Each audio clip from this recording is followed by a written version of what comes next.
Happy Monday.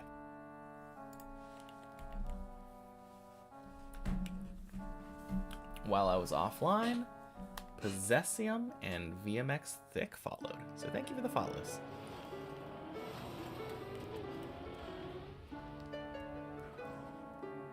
Very nice.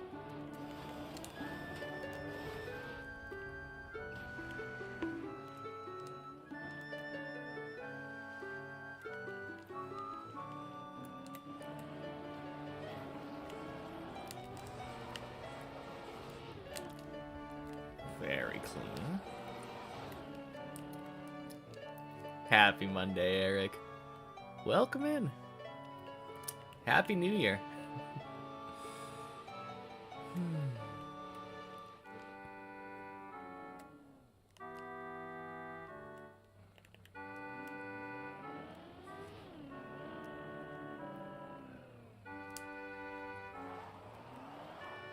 I don't know why, but I've got a pretty good feeling about today.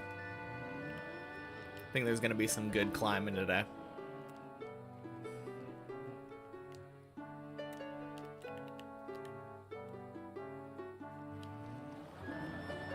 I'll beat it today? Oh, damn. Now that's a prediction.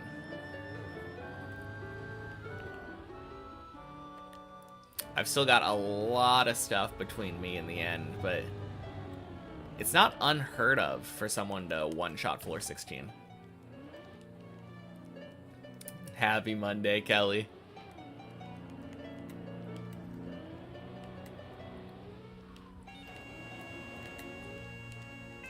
Thank you. I hope you're right. That would actually be really crazy, coming back first stream of the year, instantly beating Deep Dip.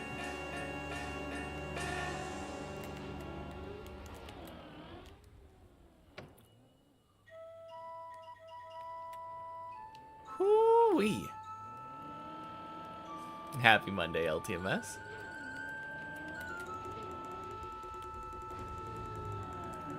First time here at the start of the stream? Yeah. Very, very early. Happy Monday, Annalata.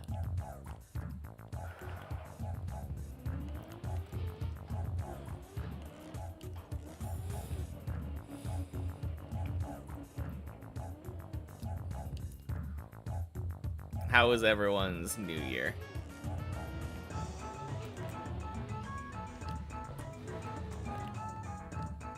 Mine was pretty good. Spent a lot of time with family.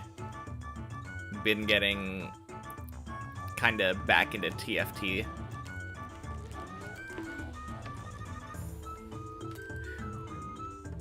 Hey, Larry. Happy National Bird Day. Happy Monday.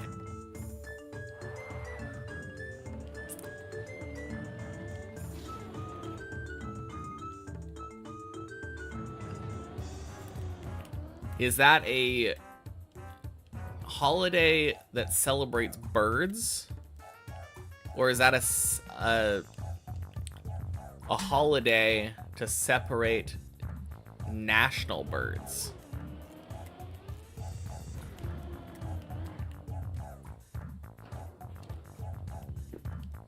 Started working, pays good, life's going well. Yeah, I can't complain. That sounds really nice. Good, spent lots of time with your family too. Good food. Can't ask for more, right?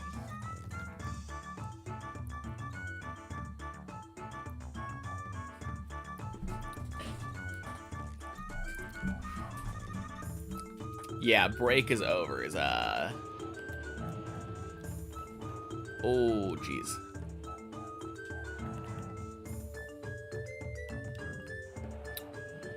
Not great, but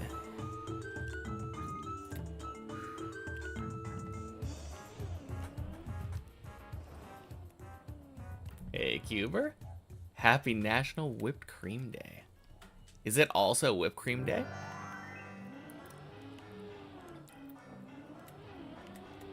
Any type of bird, but not the chess opening or the basketball player. So we're not allowed to celebrate Larry Bird.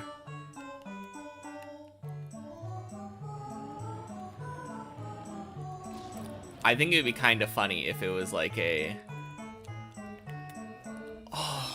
come together like globally to celebrate each of our individual national birds.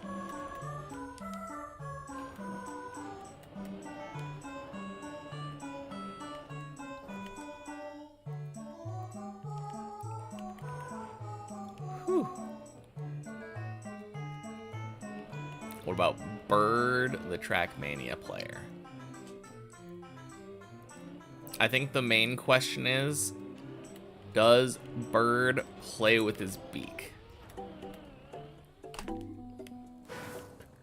It's also whipped cream day. Very nice.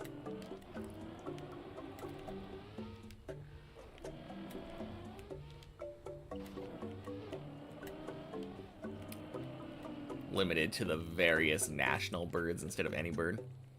Yeah. Although I think we would have to call it like Happy Global National Bird Day, which surely would not add to the confusion at all.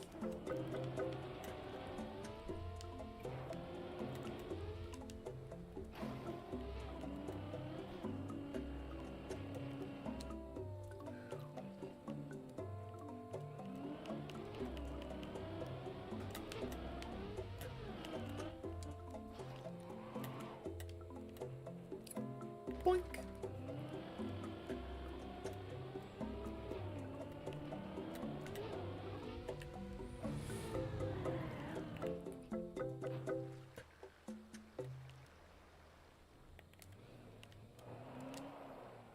Nope, that was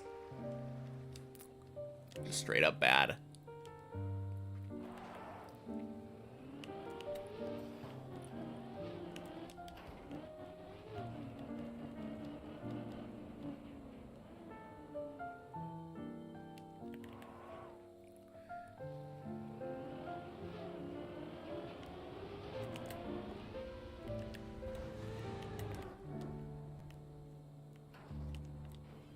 Nice. Man, I couldn't tell you why. Oh, God. I shouldn't have started a tangent in the middle of that jump. The jump right after that, though, the one right after landing in the pool, I have been having way more trouble on that than I probably feel like I should.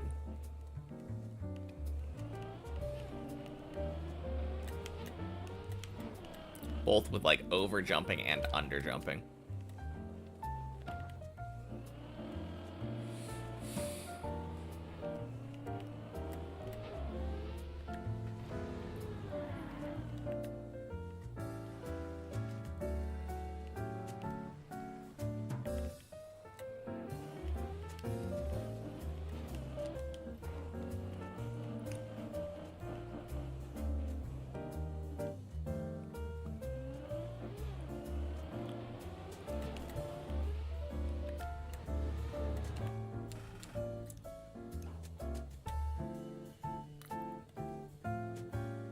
Nice. 3 for 3 on that jump.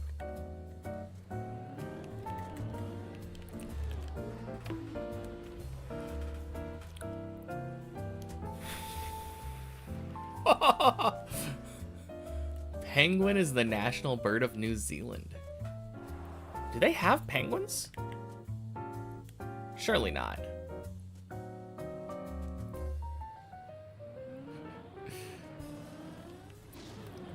That is cool, though. I'm glad that the penguin is a national bird somewhere.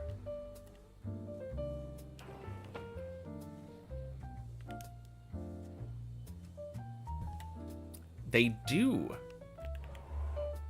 Like, not in a zoo or anything, just wild New Zealand penguins.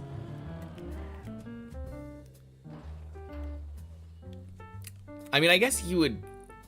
Surely you would need to have your national bird, like, in the wild. Or at least at some point.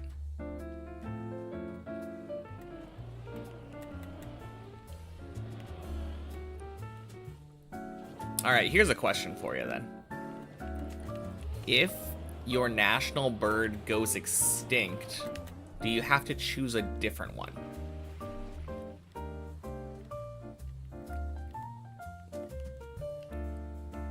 Huh. That is very cool.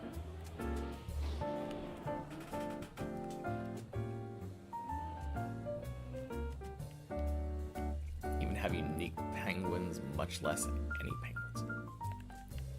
Yeah, that is...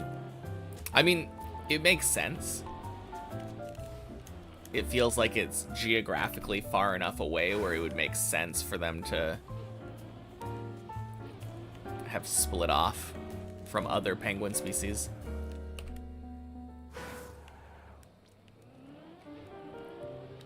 But yeah, that's cool.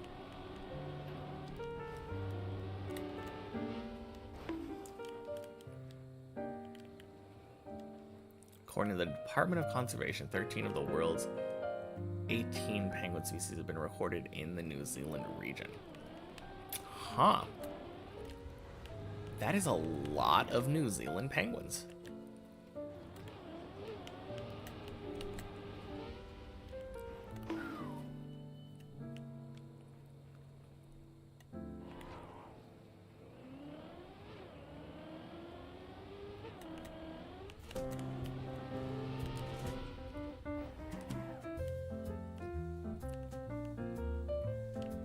Nice.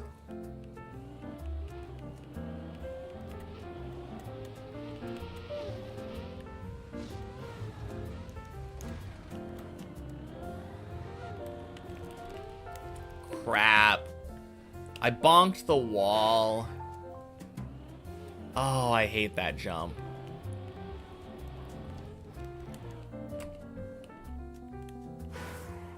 Get a decade grace period to mourn the bird. Then you need to change the national bird if it goes extinct. I mean, surely nobody can force that. I suppose if a nation is really attached to their extinct bird, they could probably keep it.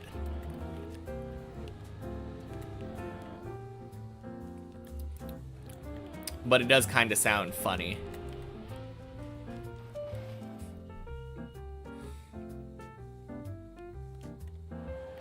Especially if you had to choose unique birds. And now your cool extinct bird is no longer eligible. You have to choose one of the lame birds nobody actually picked.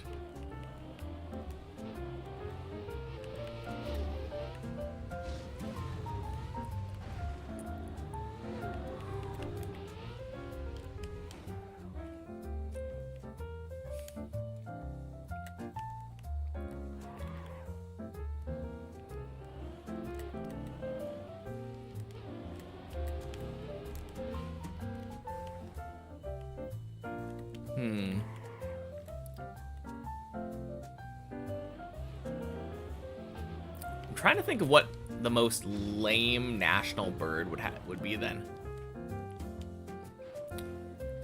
Or the lamest choice for a national bird, I mean.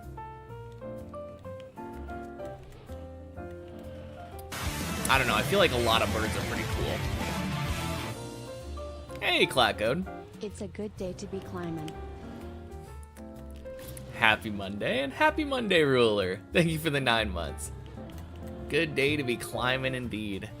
Oof. Does it need to be a real bird, or can Japan pick Articuno? Well, I feel like fictional birds and extinct birds would be very similar. So I think if you had to switch off of an extinct bird, you'd probably have to choose a real live bird. Is it too late to say Happy New Year? I wouldn't say so. Happy New Year. The year has just started, so why not? If you read enough into it, you can find something interesting about most, if not all, birds. Well, here's the thing, right? Birds inherently are very cool, since generically most of them can fly.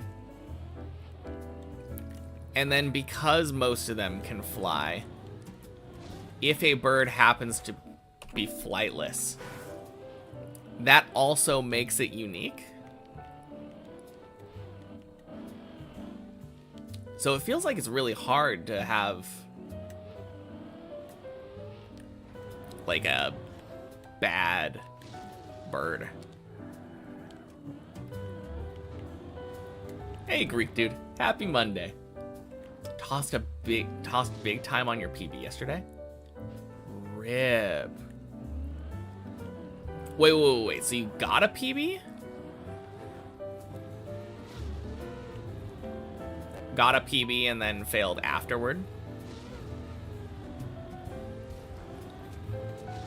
If so, where did it go to?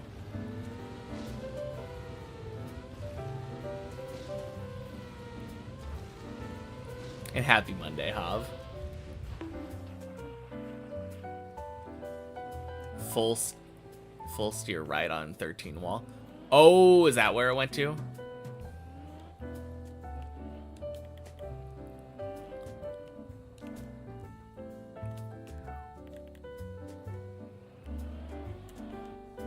Yeah, that's kind of a rough fail for sure.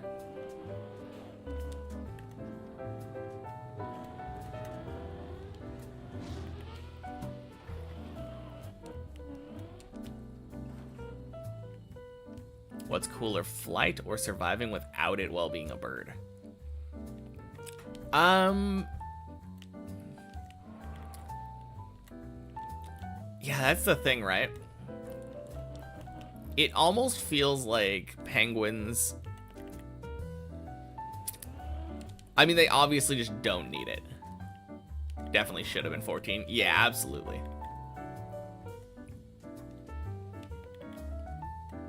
Penguins feel cool enough, though, where, like, the fact that they can't fly is almost irrelevant. Get there today. Oh, yeah, I believe.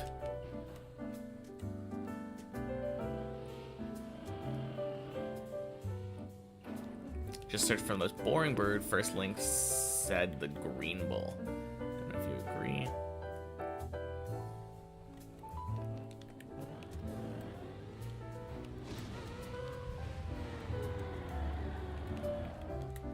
Got a one-piece admiral named after him. Clearly not the most boring bird, then.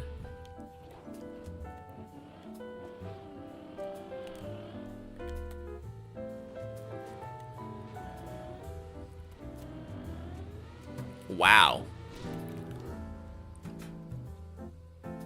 Okay, then.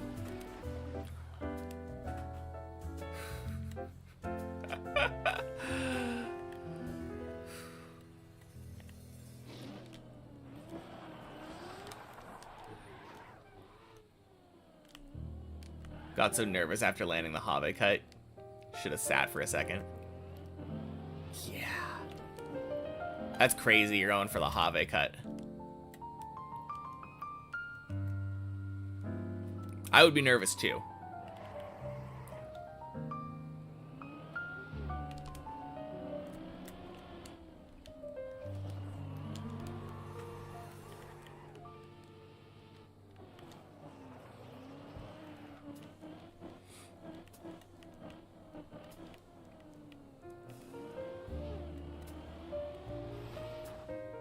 Also, I just made the 14 landing without the pipe bonk. I think that's the first time I've ever done that.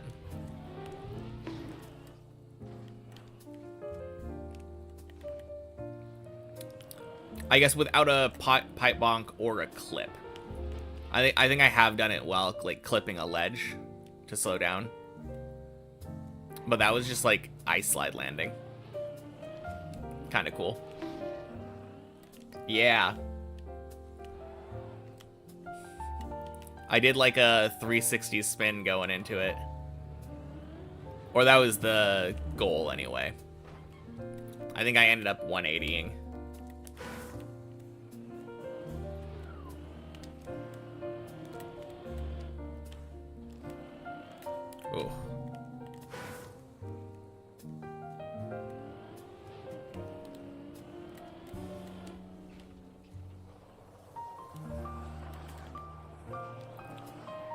Time to make buffed deep dip 2 where that's forced. Ooh.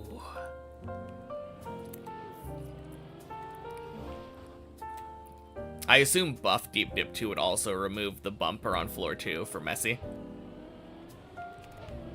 Make you actually control your speed there, like what I heard was the original intended way.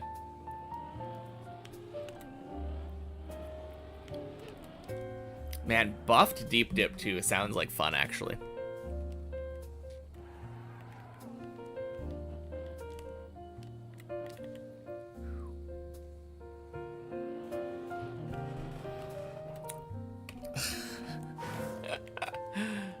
Oh, man.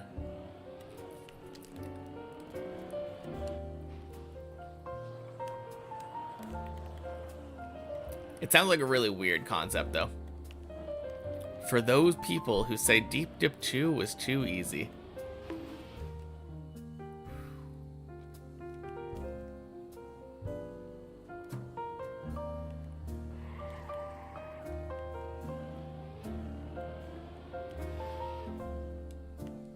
Woo.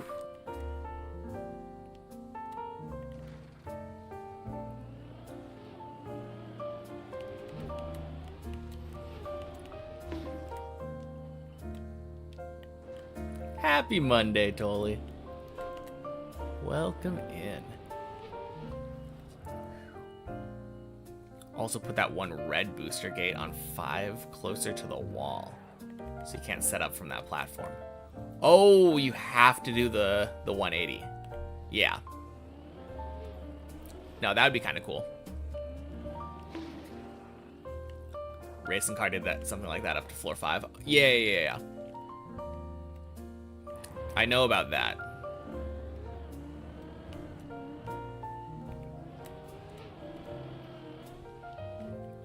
Ooh, very nice.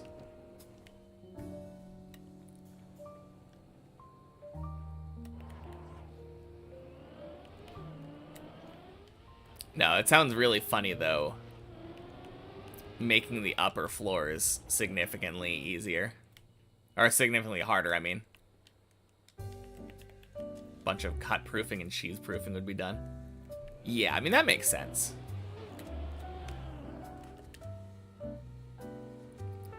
Another thing on 5 would probably be making it so that,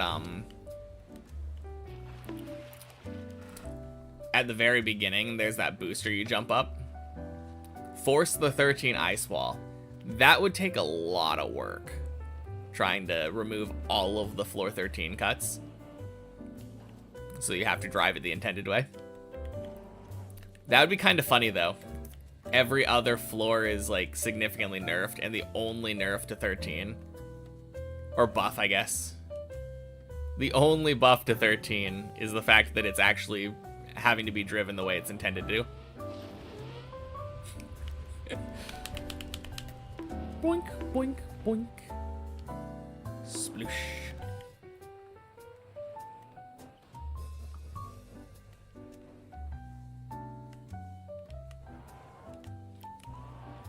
But yeah, the beginning of 5 also has a little, not really cut, but reroute that I do. If you made that jump a little bit longer. What am I doing? Oh.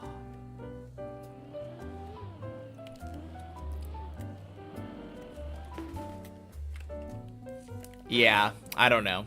I don't know what I was doing there. Could you fix the Elcon cut with a row of trees? You know, that probably would fix it. Or just adding a wall on that side of the pool.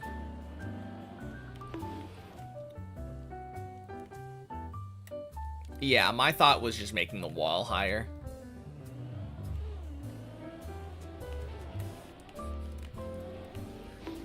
Oh man, you know what's funny? My original thought though was basically those like anti-homeless like bench things, just adding like random bumps in the middle of the wall that you drive on. I'm pretty sure that would kind of ruin the Elcon cut. If your car was driving across bumps, like, constantly. Making it, like, super volatile. Might not make it impossible, but it sure as hell would make it ridiculously dumb.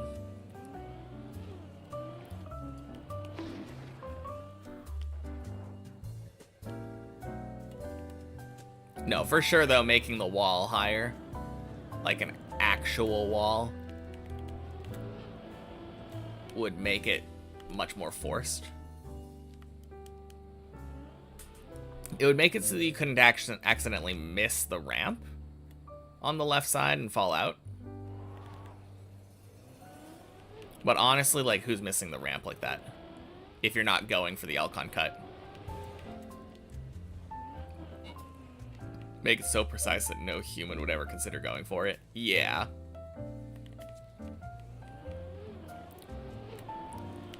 That's kind of the idea, right?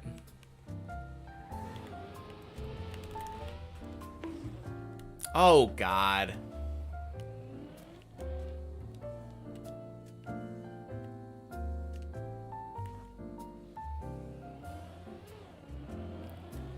Love the red boosters.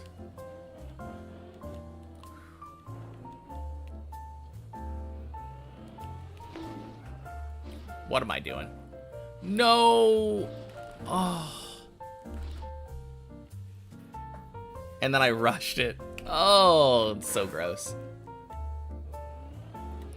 Alright.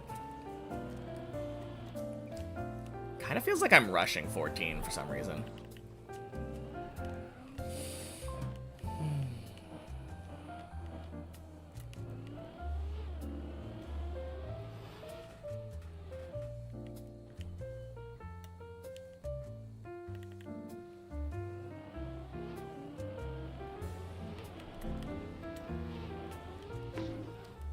There we go.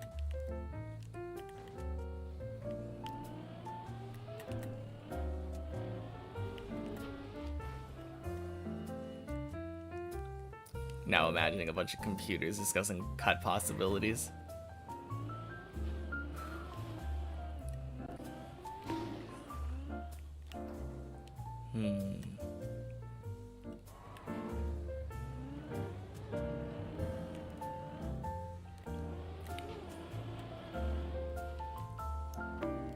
I feel like that would be more...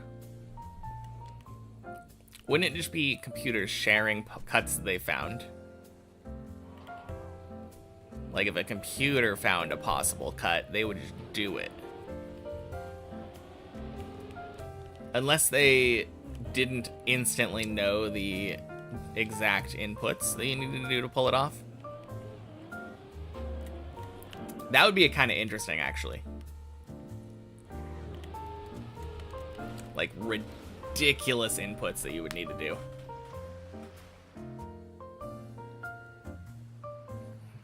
I suppose there are, like, millions of input combinations at any given point. And if there was a cut that was only possible with one in a million inputs, could make for an interesting computer discussion. I mean, not a million. It would have to be significantly higher than that. Boink, boink, boink. Sploosh.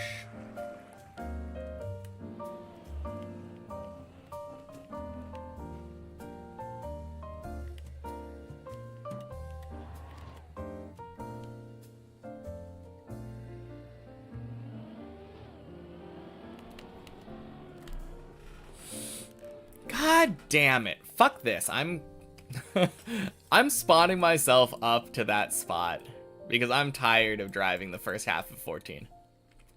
Where am I? Right here. 524,292 input combos per 100th of a second. Yeah.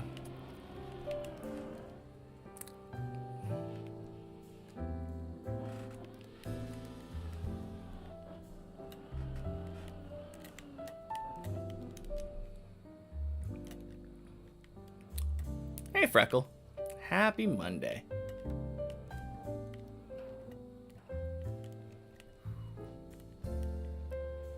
Well, that's one way of doing it.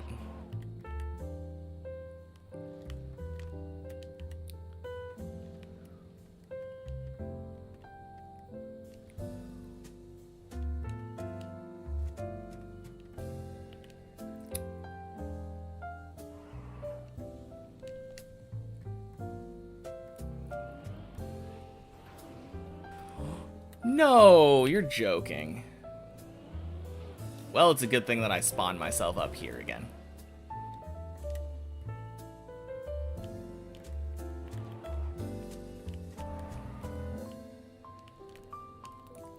Man, I don't get why that failed.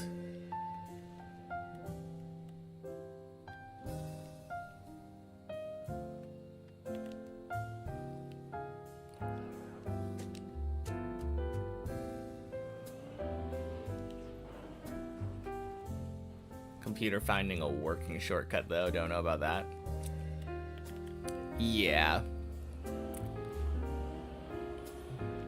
Well, I think it would probably be possible, right?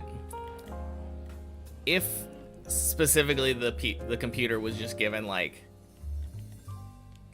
a short section of a track.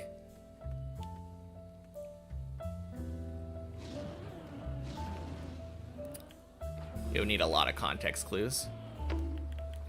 Or a small enough thing where there isn't much context needed.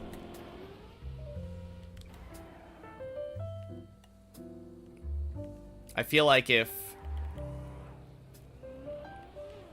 you were only looking at like one or two jumps, and it's like, okay, get from point A to point B, I could imagine a computer taking some unorthodox method of getting from point A to point B.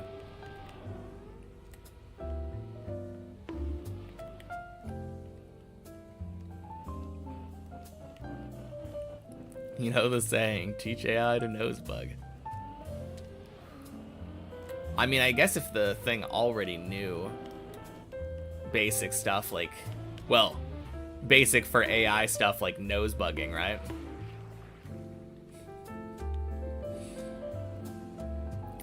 It can gather a ridiculous amount of speed in a short amount of time.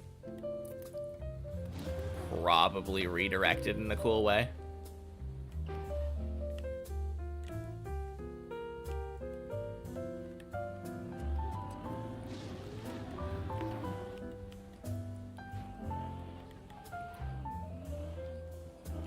Is that the name of the guy?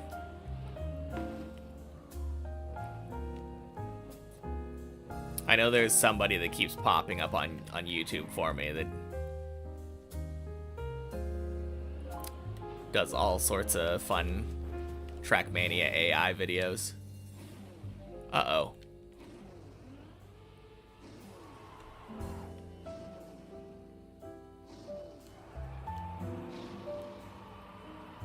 I think that's dead.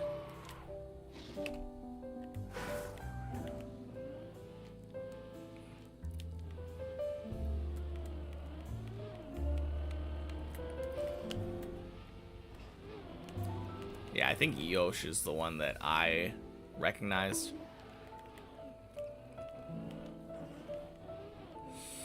He was the one that recently found the AO1, like, the bug where they literally clip into the ground. Yeah.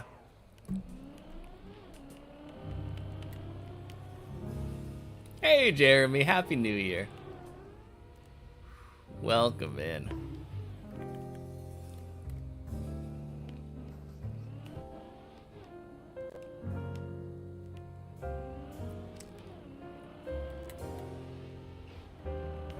Nice.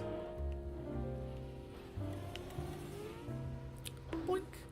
Line sight seems to, for the moment, be more focused on normal gameplay. Oh, you mean like not cutting, like not fastest way only kind of thing, just given this track, drive it as quickly as possible.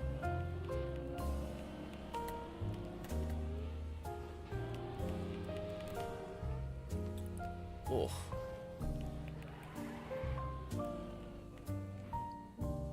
That's fair.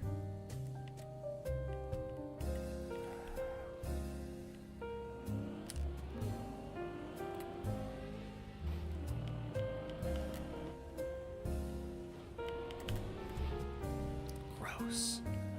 Okay, let's try for this cut, or not this cut, this save, because it's really dumb.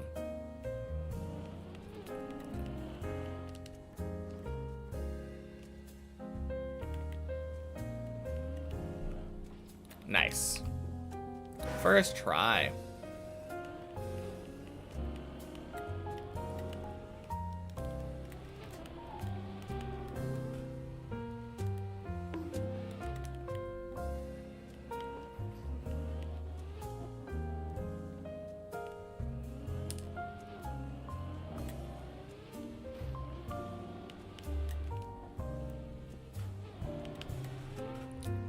Boink. Sploosh.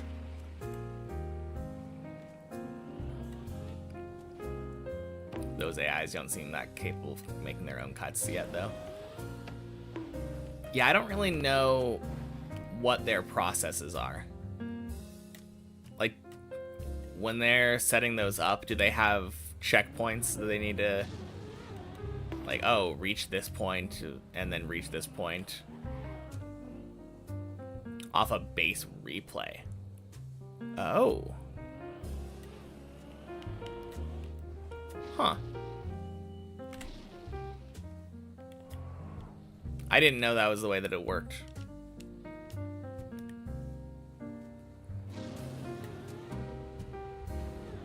Kind of makes sense, though.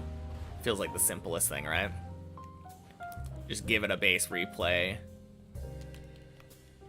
And then you spawn a million mutations based off of that.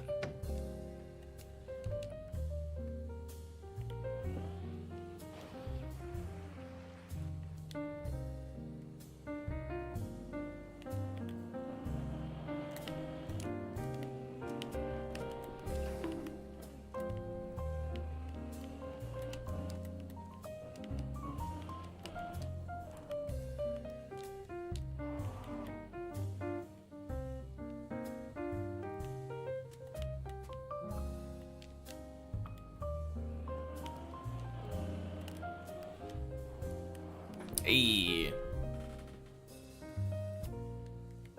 Replay basically creates a line for the AI to follow and gets its reward function from.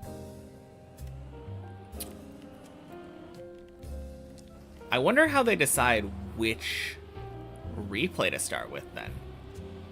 Because they're obviously not starting with like a world record or something, right? If you start with a world record, then the AI is going to just have world record right off the bat. And in those videos, it always seems like they make progress to the point where they're beating the world record.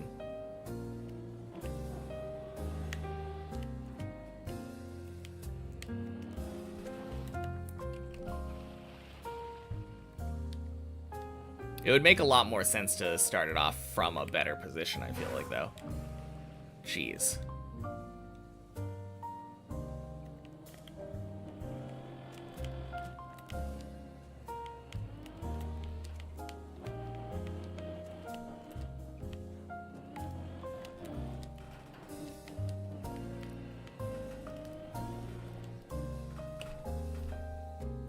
Ugh. Yeah, that was dumb. Happy Monday, body.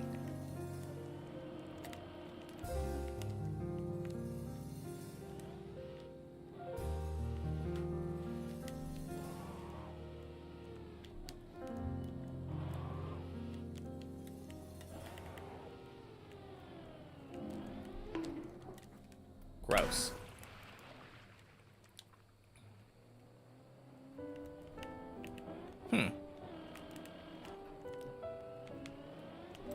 Fair enough.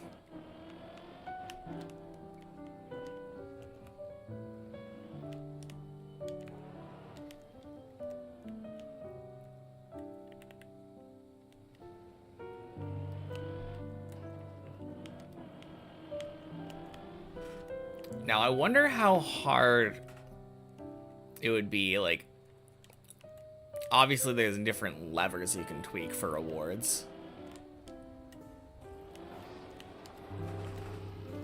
Would it be that hard to, like, highly incentivize time save to the point where it would be willing to go for less optimal things?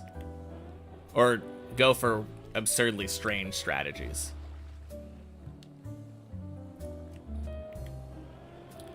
I guess a lot of maps have checkpoints. So like driving directly to the end, for example, wouldn't be very fast because you would miss all the checkpoints.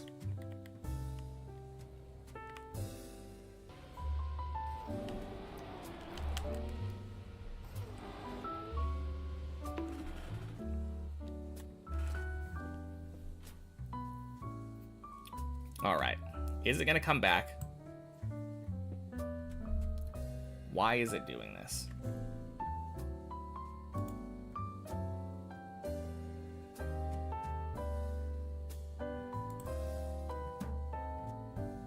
We're back? We're back. Anyway. That was gross. I don't know why my Wi-Fi would do that. Anyway. Missed the dirt flick.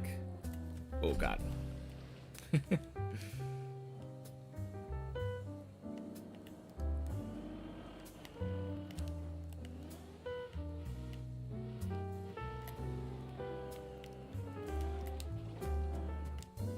Whew.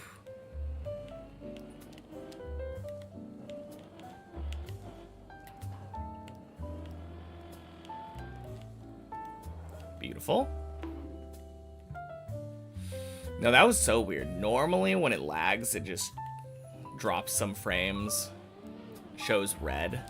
This time, it went straight to 0. It was just full dead.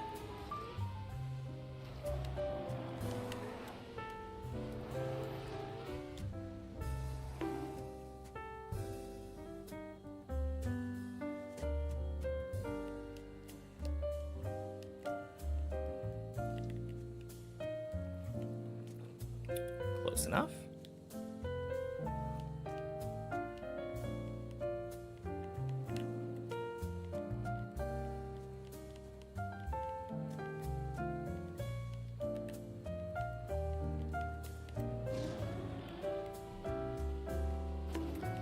Nice. Happy Monday, Fruit Snoots.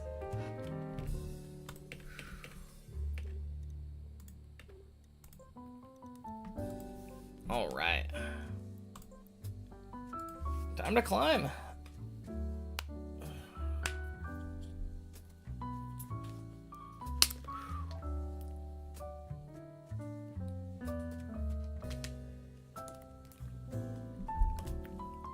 AGDQ on the TV, me on the phone. Nice. Biggest things AI seem to be doing in terms of not normal strategies is wall bangs for now. Oh. Okay.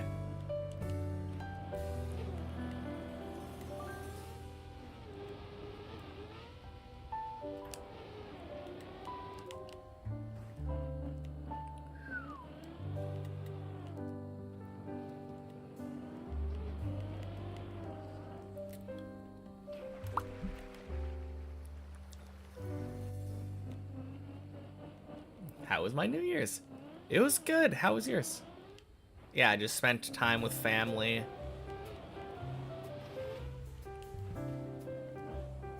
Spent time with family mostly. Kind of been getting back into TFT. Had a goal of trying to lose as much weight as I can this year. Started off the year by going to an all-you-can-eat sushi bar.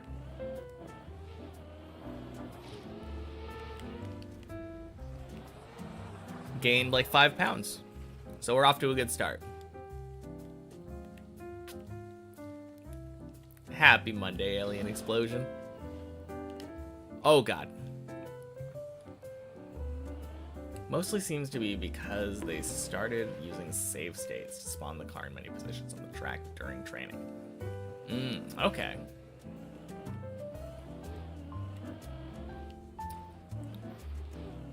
Nope. No one's discussed it so far. Did Sammy finish?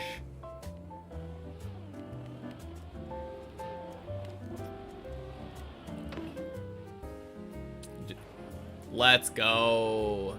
Like 3 days ago. That's sick. Yeah, congrats to Sammy. They were both getting super close.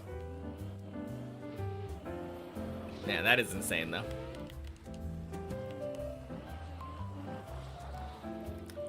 though.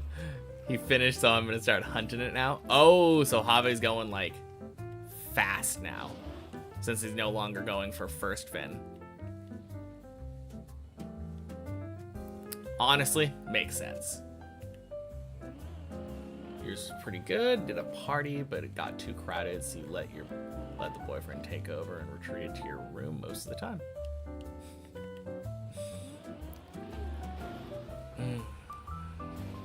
Yeah, my New Year's was just me and the girlfriend sitting in this room playing TFT while I drank an entire bottle of apple cider. The sparkling apple. Ooh.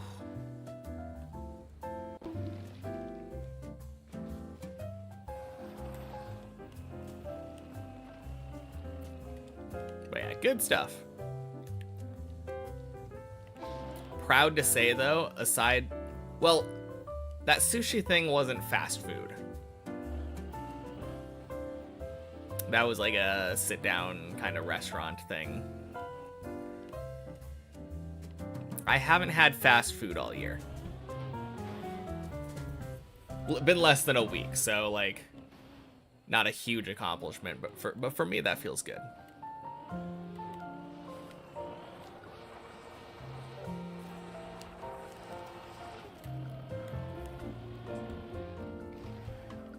Your New Year's was Rocket League with Plax.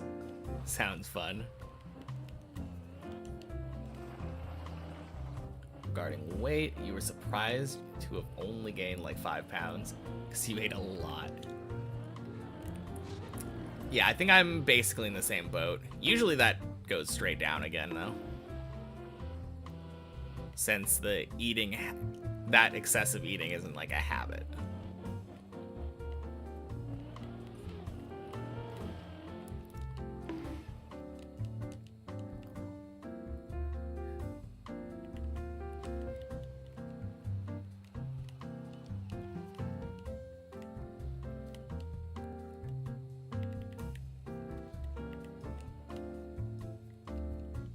Usually your weight reflects your lifestyle. True.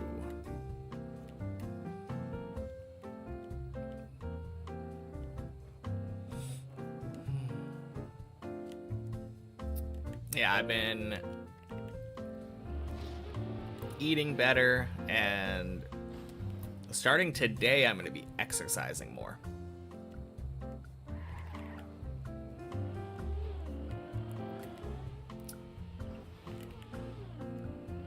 Hopefully, like, honestly, the most important thing for me, the thing that I'm hoping for the most from all this is just an increase in general, like,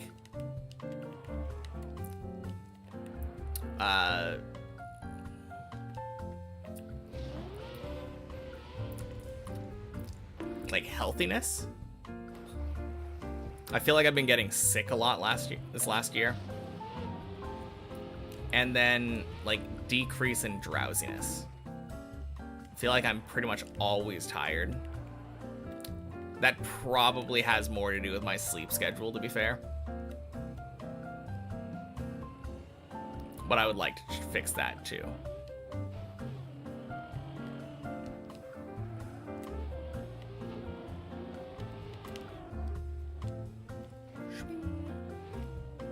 Hey, Tom. Happy Monday.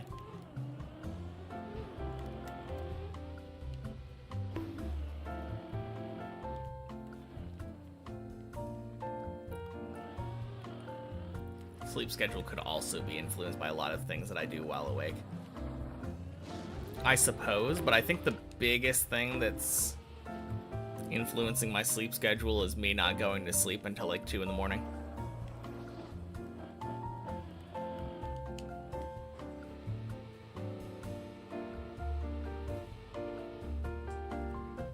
Also sleep quality. Yeah. I don't know. I feel like Occam's razor comes to mind at this point. Like, is it more likely that the big contributor to my bad sleep is a sleep quality thing or something going on while I'm awake, or is it the fact that I'm not sleeping well? Or sleeping often?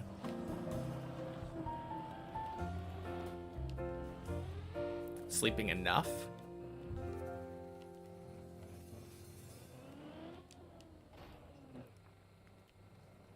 If I get like an average of 5 hours of sleep a night, probably not great. I can work on stuff like sleep quality after I've fixed that.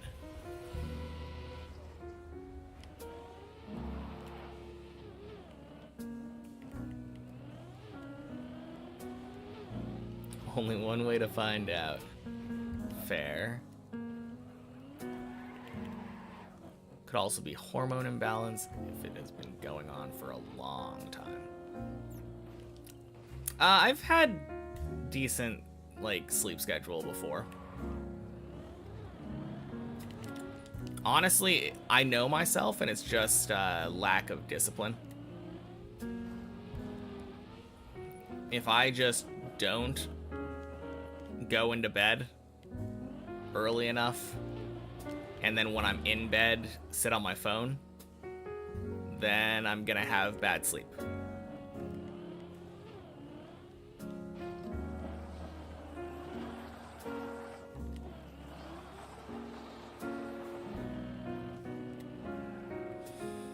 Because usually as soon as I get off my phone, it's like, boom, I'm out.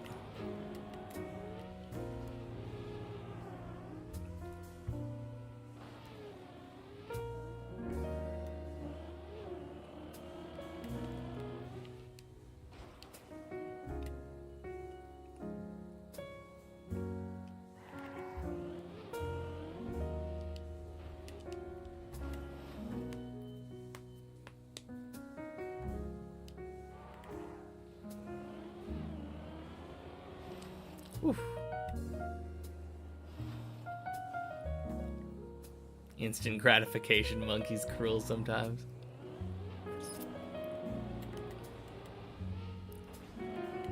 Yeah.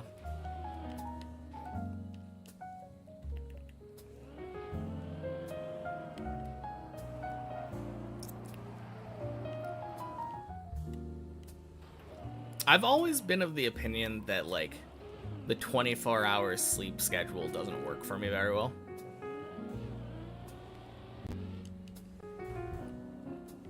Because I do like getting a full 8 hours of sleep. But I also don't like being awake for only like 16 hours. That's my real problem.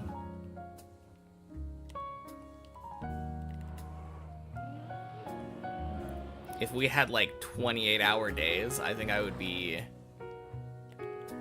It would make it much easier for me.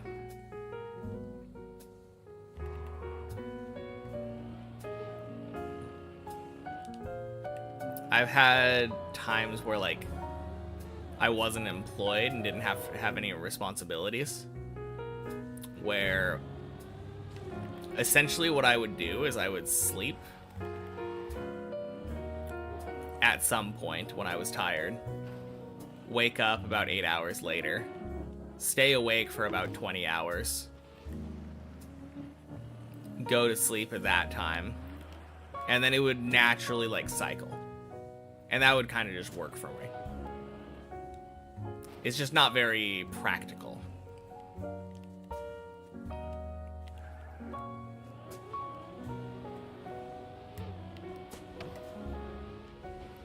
Hey, Zorkel. Happy Monday.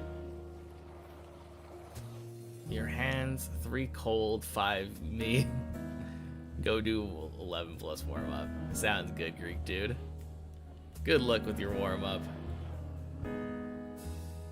Trying to play Deep Dip 2 like I do to practice some specific parts of the map. Always ask for a password. How do I access it without that? I don't use the editor, I use the replay editor. So you have to go into the main map, click R, save a replay, and then open the replay editor, and there is a clock thingy. And the clock thing says record a ghost. And that's how you do it. Sleep just always bad regardless of when or how long sleep is. That might be a quality problem then.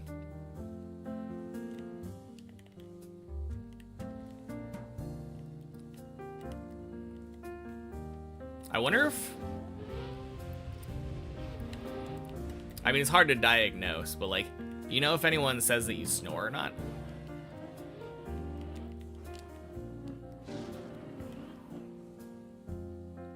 Also, Molzga. Happy Monday. Same, for some reason, the only sleep schedule you can consistently keep is going to bed at 7 p.m. and getting up at 1 a.m. Huh. I mean, if it works for you.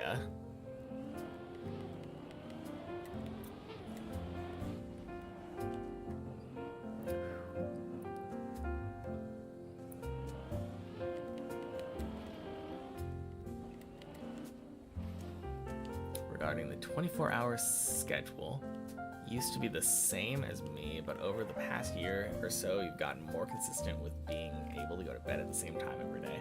Don't know what did it exactly. The problem for me is that I don't like it. Like, it feels like if I were to get into that 24-hour schedule, it would feel unoptimal to me. It would be significantly more convenient for all of, like, businesses and stuff that are open at normal awake times, but I just like having more awake time relative to the amount of time that I'm sleeping.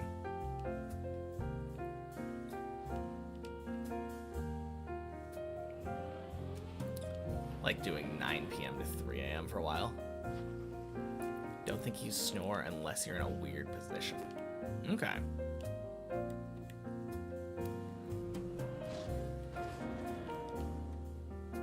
I mean, that's still like 6 hours of sleep though.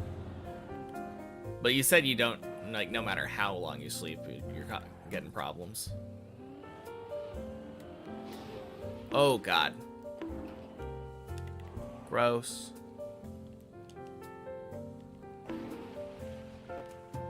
Only works in the winter months when it's dark outside anyways.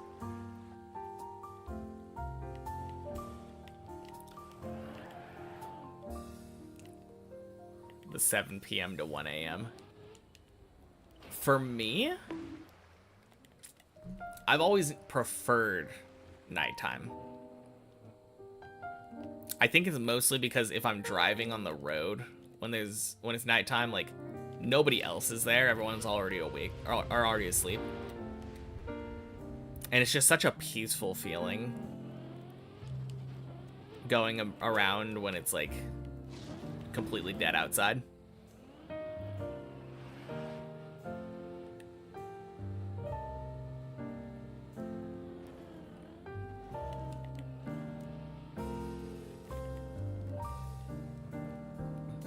Watch used to always give you like 50 sleep scores. Sometimes you had really good 30-minute naps that hit 70s.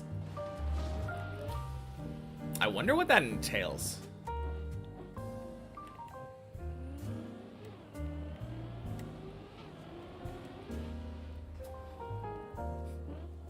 Because that sounds strange. But yeah, I used to be really good at like sleeping throughout the daytime. Feel like I was built for graveyard shift. Oh, gross. Hate summer since it's daylight until 11.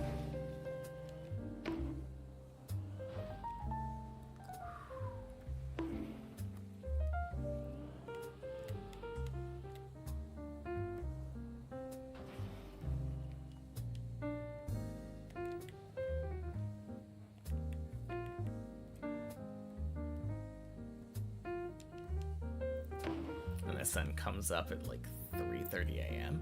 Sun comes up at 3:30? What in the world? I think the earliest the sun tends to come up over here is like 5 a.m. Always said you got no REM sleep. That's strange. Have you seen a doctor about that? Because that seems very unhealthy.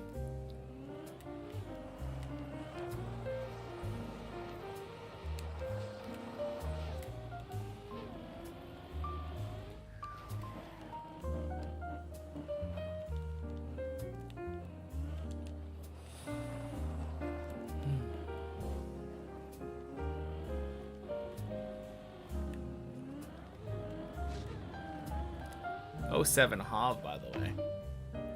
Went to a sleep study once, couldn't sleep to get it done.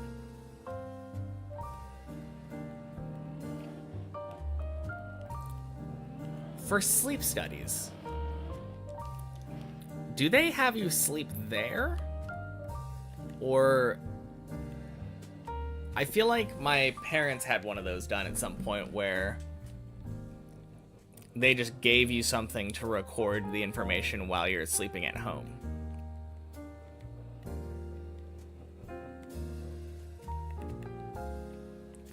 Your stream streak reset because of this. No shot. That is such a scam.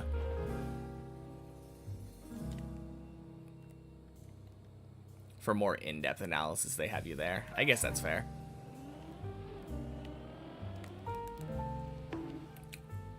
Wow.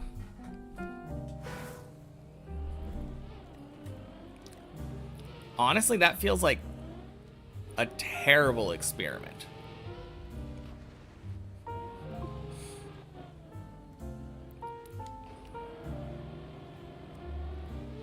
Like, how are they supposed to tell how you were at home and what your problems have been if they put a bunch of shit all over you and make it uncomfortable for you to sleep while they're observing you?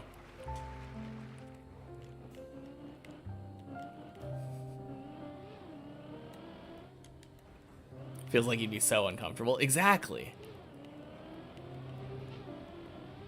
Your boyfriend's sleep study, they gave him something to wear at home for a night. Yeah, that's what I was thinking. No pressure, just fall asleep, right? Extra stuff on your body, not your own bed. How do they expect you to fall asleep? Yeah, I mean, if you're the type of person that would be falling asleep that easily like that, then you're probably not the type of person who should be, like, having the sleep study done, right? If you're that easily able to fall asleep and get meaningful rest.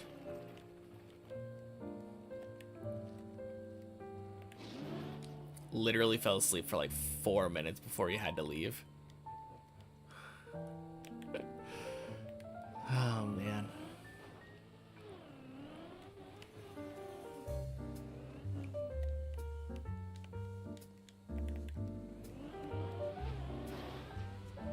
You sleep very well in not your own bed. Hotel equals vacation mode.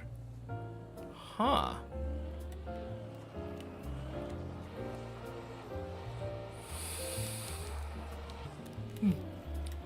Man, all this talk of sleep.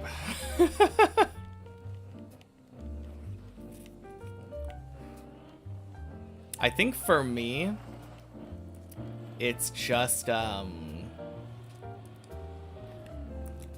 it is literally my phone. If I'm not sleeping well, it's because my phone is there and acting as a distraction.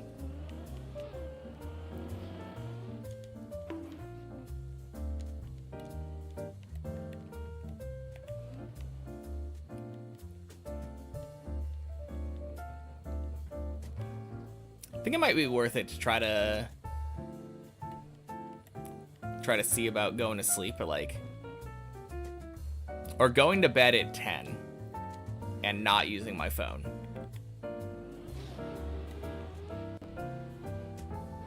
I'm sure I wouldn't necessarily fall asleep at like 10 exactly.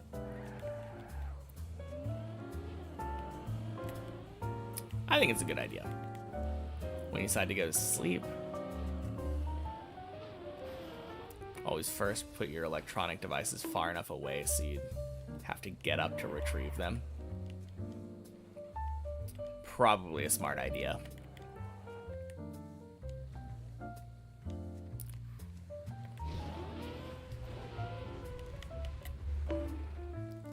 Boink. Splish.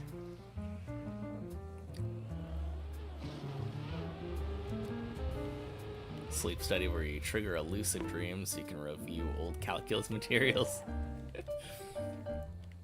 Oh man.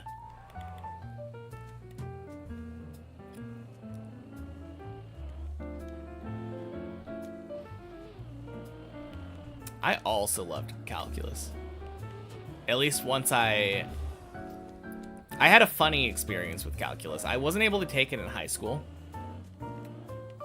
because the only calculus class we had during high school was at the same time as my band class. And all of my friends were like in band. So I didn't want to give that up. And then when I eventually ended up taking calculus for the first time in college, I had a massive League of Legends addiction. And I was playing League during my calculus class every day. So I did not absorb any of the information that was being taught. Did absolutely terribly.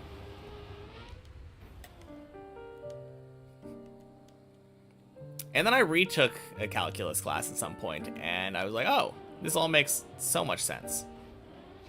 No, that's not true. I did pass the calculus test even if I was playing League of Legends through it. So I'm pretty sure that when I came back to it, I took a Calc 2 test, or Calc 2 class or something. In preparation for it, I retaught myself calculus.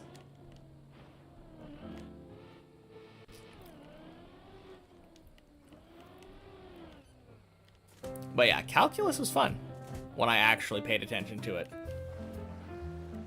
Calc 2 was the reason you flunked out of uni? Why?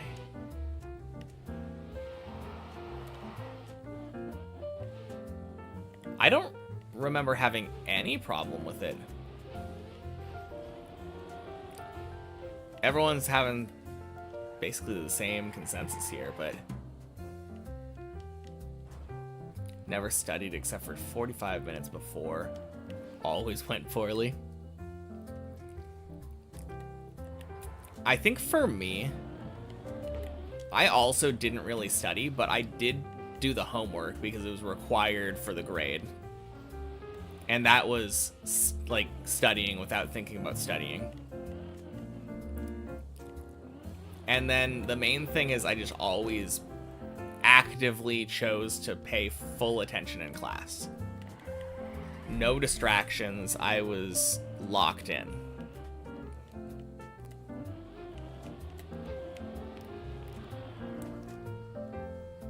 Teacher for Calc 2 was real bad. Accent too thick to understand.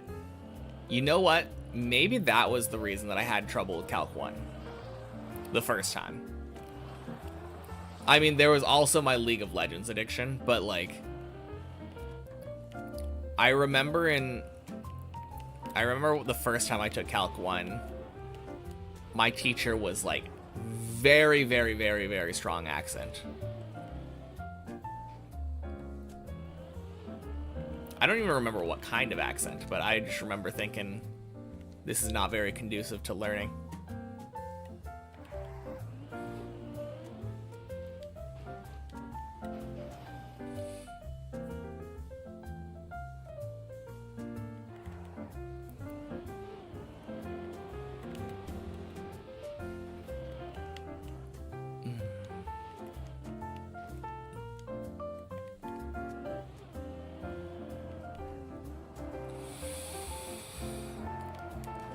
Oh, man.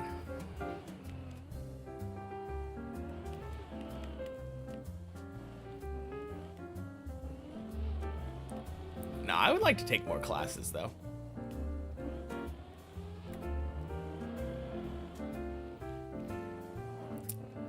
Never did finish college, unfortunately. Oh, God.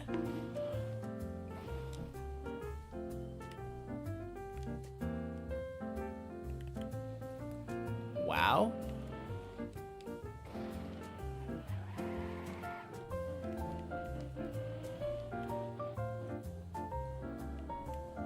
Man, I haven't failed that jump in a while, it feels like.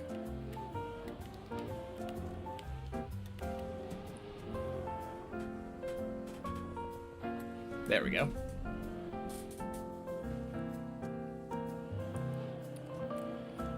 Hand-wrote tests that were hard to read and sometimes had errors in the questions. Jeez. Yeah, that sounds like a disaster. You did finish, unfortunately. Why is that unfortunate?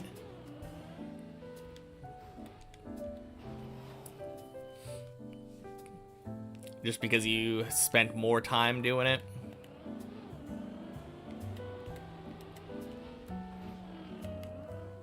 Loved your mechanical engineering studies.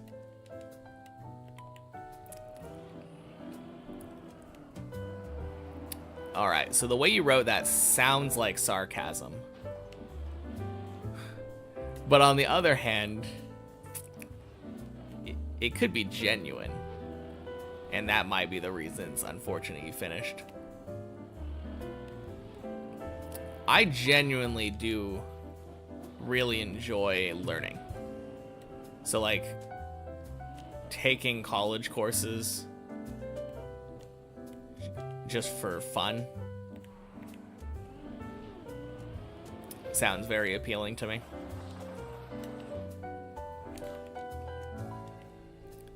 My main problem is just not having a purpose for it. Can guarantee you that you did not enjoy it. So is it not fortunate that you're done with it? I'm very lost. Maybe the unfortunate thing is the pile of student loans.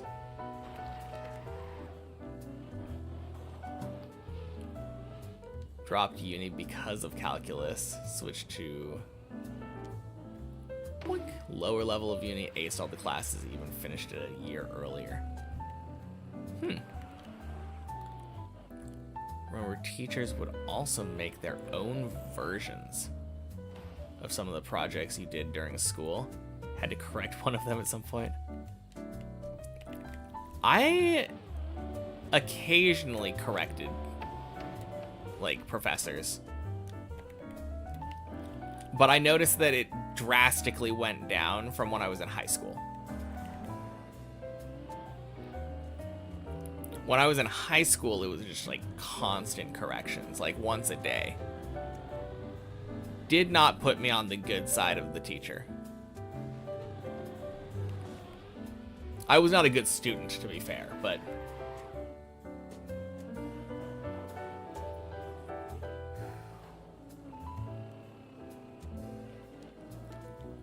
Boink. College was a fantastic experience for you for the learning. Yeah. I don't know. I feel like I wish that I would have done more of the social aspect of it, too.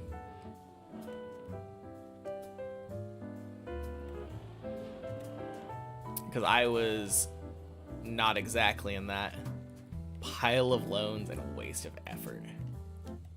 Most of the time your professors were... Oh, wait.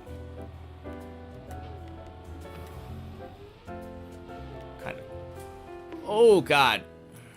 Kind of unrelated to the previous message. Happy Monday, Dennis. We're only wrong if they misread the question at the start. Yeah, I mean, it occasionally... Well, with math, it's pretty easy. You write one thing. Like, probably the most common thing I remember being wrong with was when a single, like, negative sign would be removed somewhere. When going from, like... The problem with like, those later maths is that the one problem ends up taking up, like, the entire board. So as you're going from point A to point B, you're having to transpose all of it over here. And as you're, like, writing all of the stuff from the bottom line to the top line over there, sometimes things can get left. And I feel like that was the main thing. Not really math errors, just, like, handwriting errors kind of thing. Whereas there were actual math errors a lot of the times in high school math. Trying to design something, but the way they were doing it would never work. Didn't even straight up give them the answer. Just went, I want you to think carefully about what you're trying to do. Oh God, you sound like such a fun student to teach. Still have nightmares about Taylor series. Oh, man.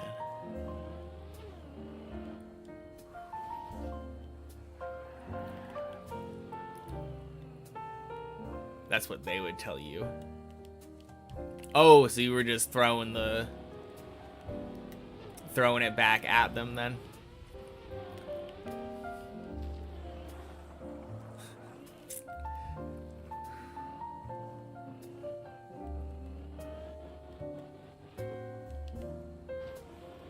Man, that was one of my favorite terms in college. I took Calc 2 one semester. And then the next semester, I was talking to an advisor or something, trying to set up my schedule. And the advisor person was like, yeah, you can choose to take any of these 4 follow-up classes to Calc 2. And then they were like, yeah, which one would you like to choose? And I just said, yes, I'll take them. So it was like Calc 3, vector calc, differential equations, and linear algebra in one term.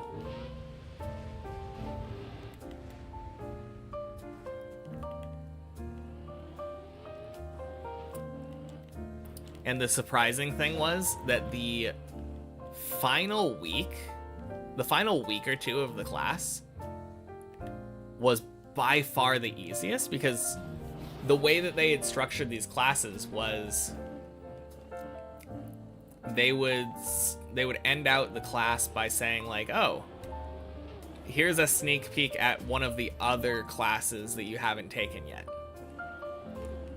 And generally, if people are taking it over the course of like 4 terms, they'll only get the repeat the one time. But every single one of my 4 classes was just a refresher on what I had taken in a different class that same term. It's such a funny thing. That much math in one term sounds heavenly. It was. I loved it. By far my favorite term in like all of my high school, or all my schooling.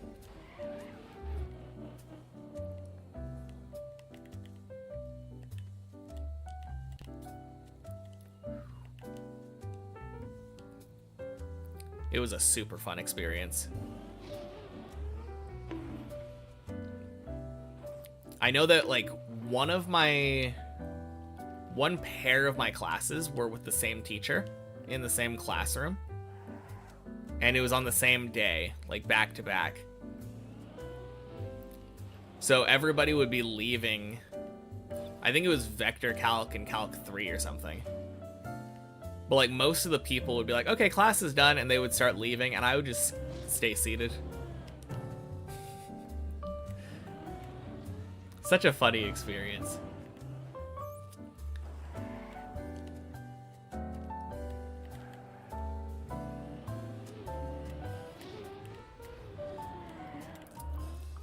Is this my day's PB? Remember teaching yourself stuff because you liked it so much that classes felt slow. I mean, that's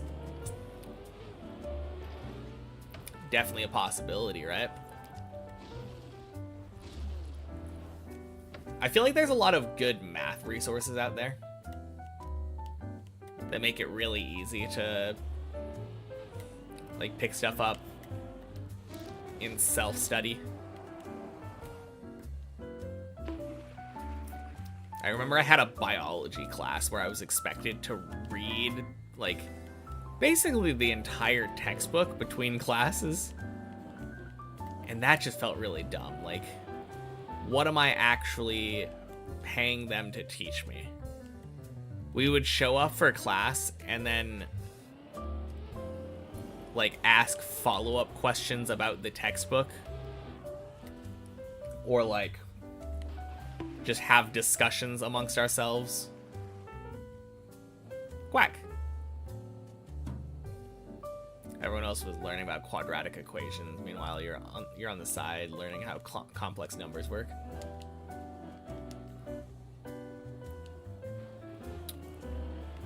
To be fair, I feel like quadratic equations tend to be a little more complicated than complex numbers most of the time.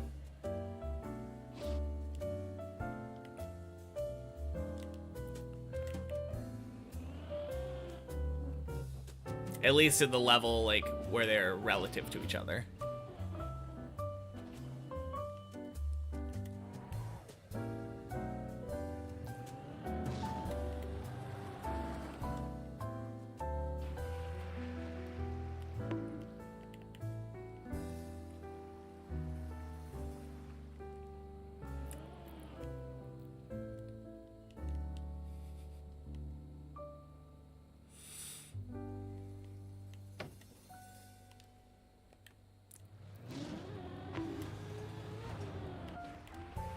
Late quack. Happy Monday, Jan. Loved the face of your teachers when you went, no, actually there is. The solution is just a complex number here. Oh, true.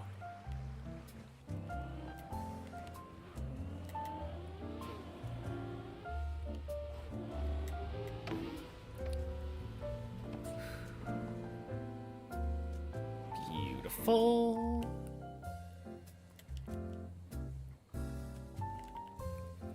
I think there was always somebody like that.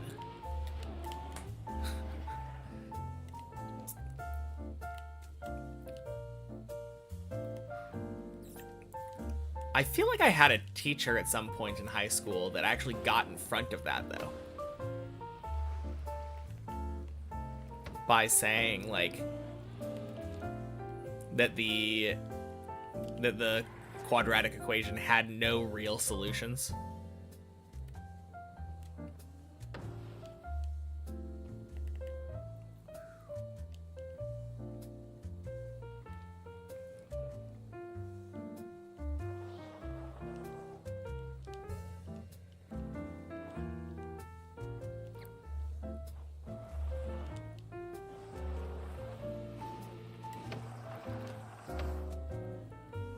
Hey, Nardalexios. Welcome in. Happy Monday. Got here for the first good run of the day. Congrats. Your group was so tiny that your classes were pretty personal and chill.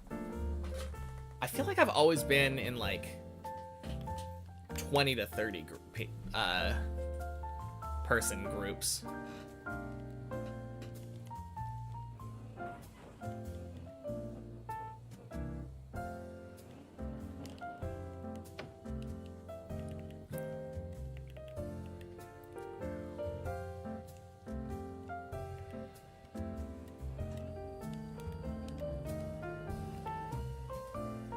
one of my favorite math memories is I took a probability and statistics course in high school, and it didn't really go that much more in depth than like if you have 5 red marbles and 3 blue marbles. That was like the gist of the course. But I remember my teacher pretty much instantly realized that I knew that I was like on top of the whole thing. And then I got the most special treatment, which is very unfair in hindsight, but I wasn't complaining.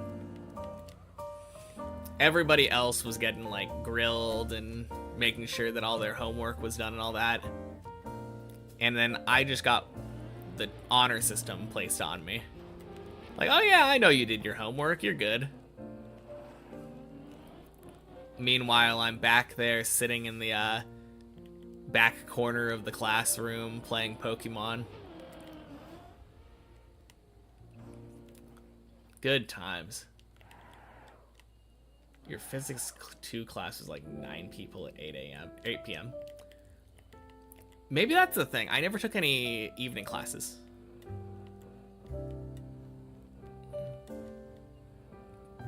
At some point, they wanted to see what you had been doing. Essentially written a way to square complex numbers to create Pythagorean triples. Fun stuff. Oh, God. No! Gross! Oh, fuck! What am I doing? Oh.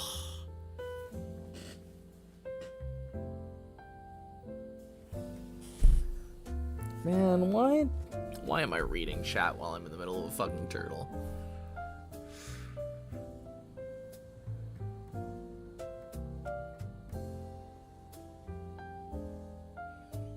Your classes in high school were always like 35 to 40 minutes a class. Or 35 to 40 people a class. Yeah, that is ridiculous. 40 teachers total for like 2,000 students. Damn.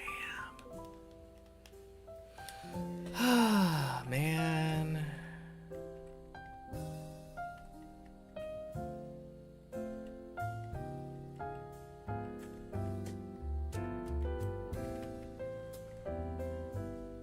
Alright, here's the question then.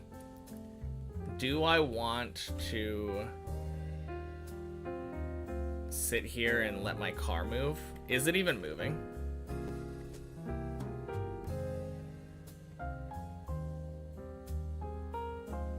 It is slowly moving, it seems.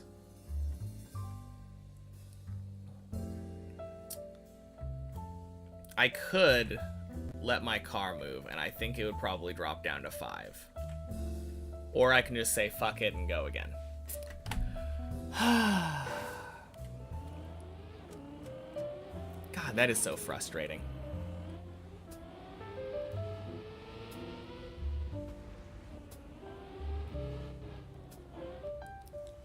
Man, that does sound like it would suck. I mean,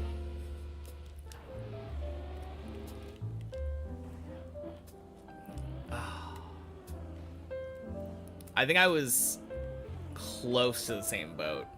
Like 20 to 30 to versus like almost 40. Still like 50% worse. Still really not that much one-on-one time. But yeah, that is rough.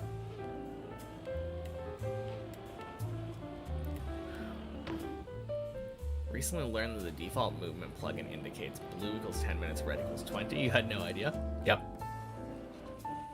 Happy Monday, Michos.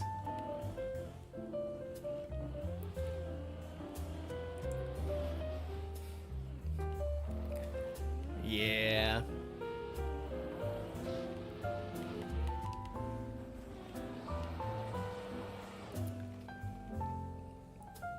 That's true.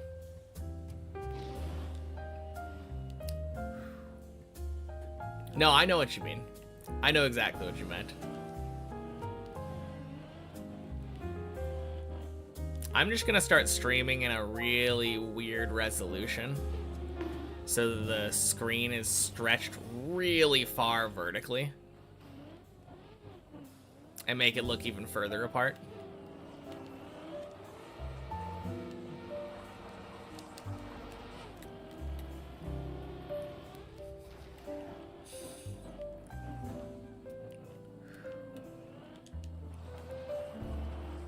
Four three stretched to ultra wide.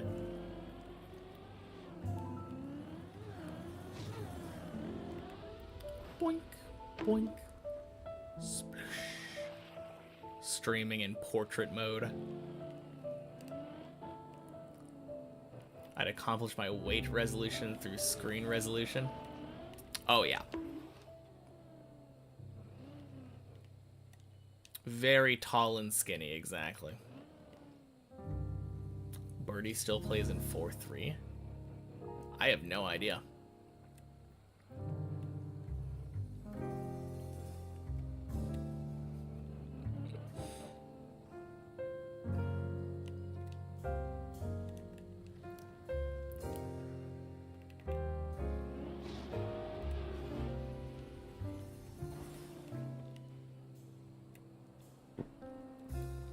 Man, it's kind of silly. My brain is so broken. I looked at 4-3 and I was like, how is that any different from 16-9? Because I was just squaring the numbers instead of multiplying the numbers.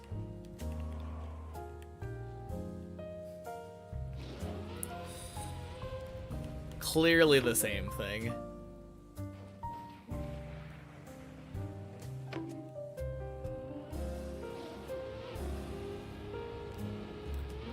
Oh, God.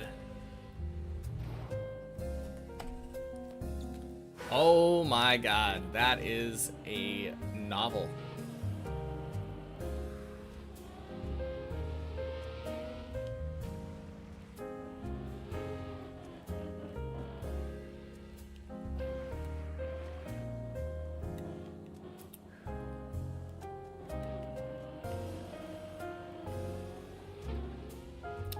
And I feel like there were many typos in there.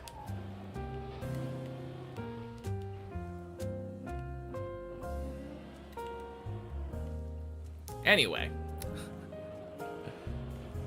Yeah, good that some of the teachers were on your side. Happy Monday, Sinnoh.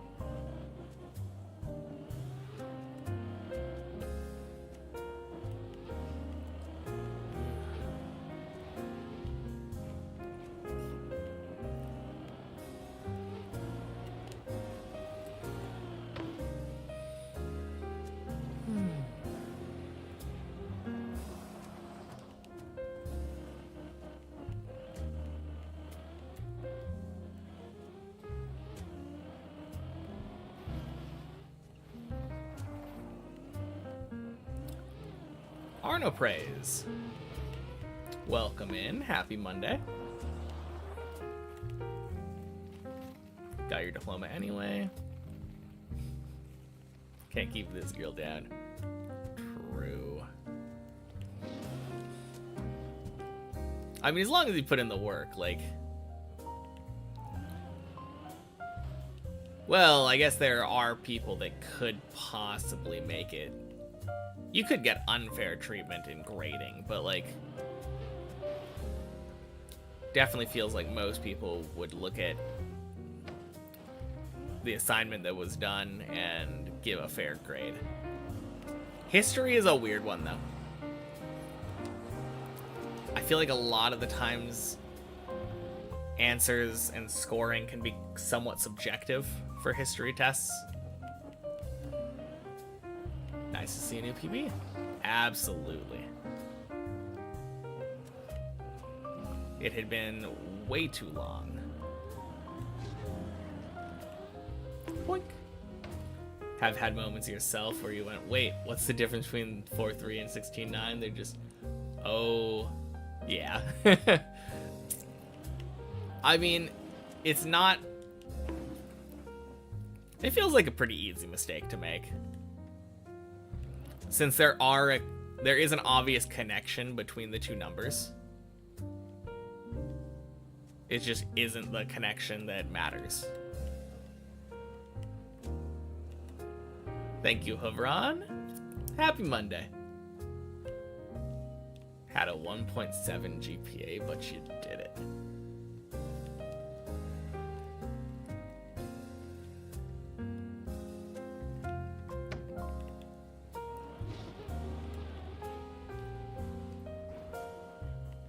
Oh yeah, I guess sometimes a D does count, doesn't it? Maybe?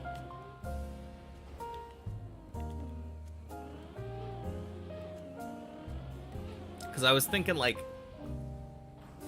average of C is 2.0. I think, right?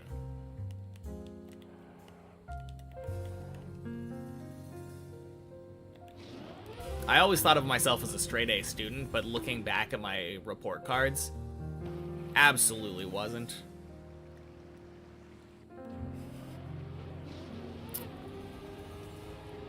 I frequently got a B in English.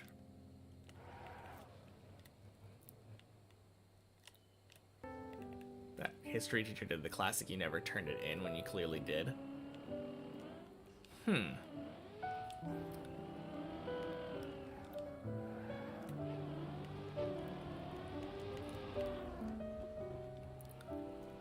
That is strange. I don't know if I've had someone do that before. Not maliciously, anyway. You were great at the stuff you liked.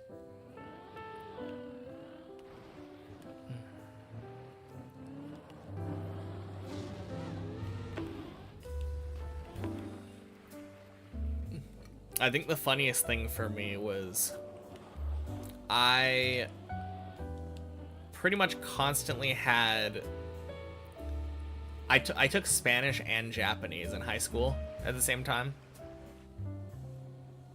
And I pretty much always had an A in Spanish and Japanese. And a B in English.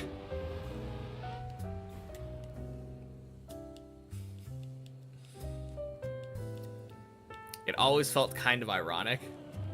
Except most of the time English classes were literature classes, and I just did not care.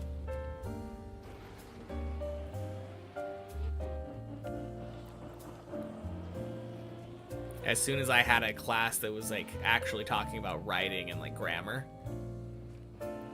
then my grade would shoot up back again.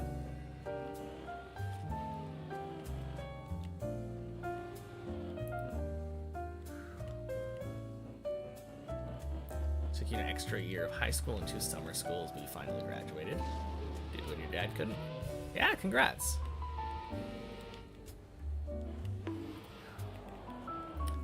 Kept getting put into AP class without asking. Yeah, my school was one of those IB schools, which meant that like all of the classes were about like, it mostly affected the English class. We were doing a bunch of like cultural things.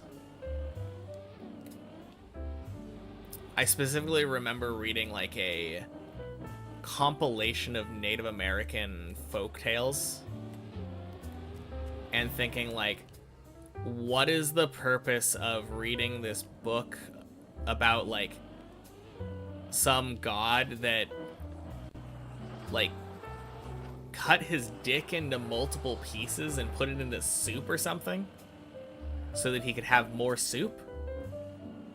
No, that's not what it was. It was, he was eating the soup and it was so delicious that he cut his dick into multiple pieces, transformed his dick into literal like dogs, and had them eat the soup so that he could eat more soup. That's what it was. It was something else. half of the stories in it were about some guy raping some person by a river.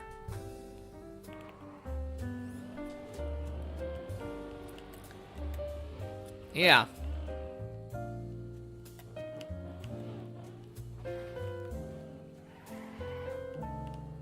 That class by itself basically made me think, yeah, IB is not for me.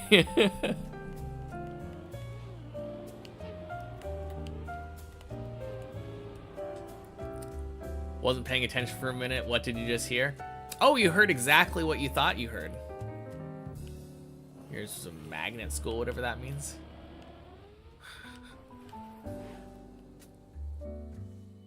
What kind of LSD dream emulator shit did you just hear?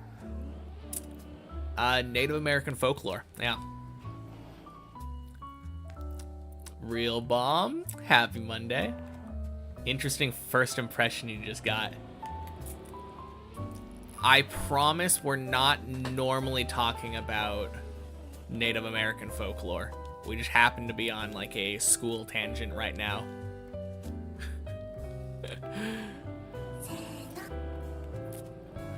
But thank you for the follow. Oh man.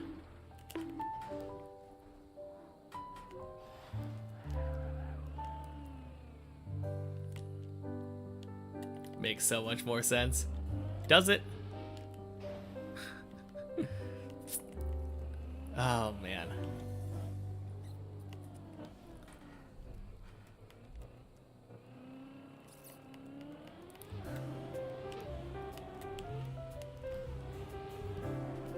It's so strange though.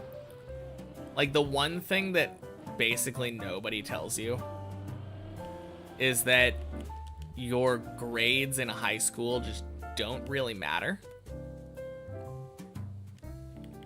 Like, I don't think a single one of my teachers in high school ever told me that.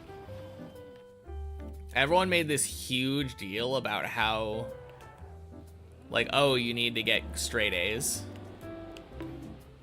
Nobody ever cared about it. Like, after literally high school. Like, maybe there was something to be said about getting accepted into a college based on your GPA. But, like, once you're in college, no one's asking about your high school GPA.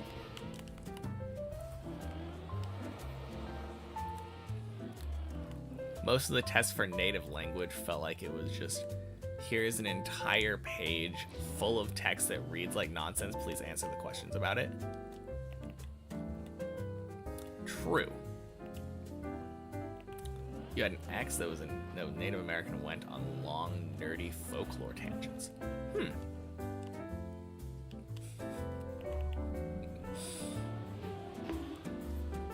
Man, I wish I remembered, like, anything else. Like, I don't remember if it was the Native American folklore book or not. I remember there was one about vagina dentata. I think that's Spanish though. But that is literally a folklore thing about a toothed vagina that bites your dick off. These are all things that I had to read for high school.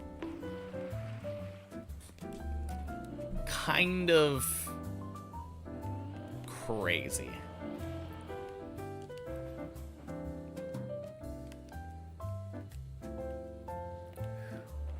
I don't even know what the point of that one was. Think you've heard of that one? Yeah. I don't think it's an uncommon myth, to be fair. High school teachers should be investigated. I'm curious if the teacher was the one that did the curriculum. Or if it was, like, specifically chosen by the program.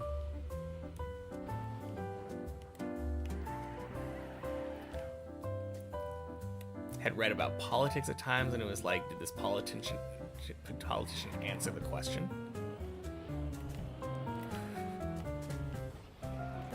I don't remember ever learning about politics. Like, very vague thing. Vague things. What was my GPA, if you don't mind me asking? God, I don't remember. Like, probably 3.5-ish. I think it was actually a little bit higher. I generally maybe got like a B or 2, maybe like a B and a half a semester. There were definitely some semesters that I got straight A's. I think maybe I got a single C in 4 years. Happy Monday, Ira. Always wanted explanations. You got so fed up with those questions.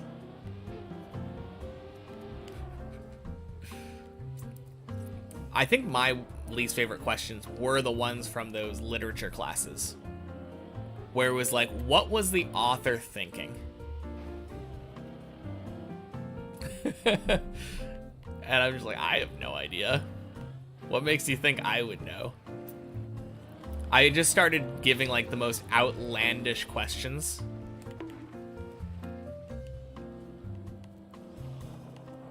Why was the door green? Yeah, exactly. It was clearly a message about internalized homoerotic fantasies about the author's father.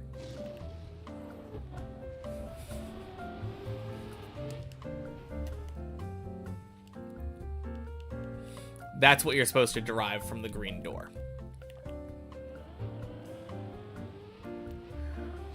Wow, that's insane. The GPA thing? Is it?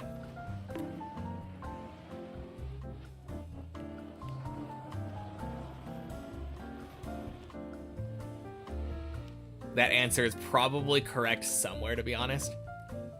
That is the kind of answer that I would just give during that class, regardless of... I would always give the most outlandish answer. I wanted to see how ridiculous I could get it while having the teacher say, oh yeah, that's an interesting take on that. I wanted the teacher to say no to me, and it happened so very rarely. Happy Monday, Colty.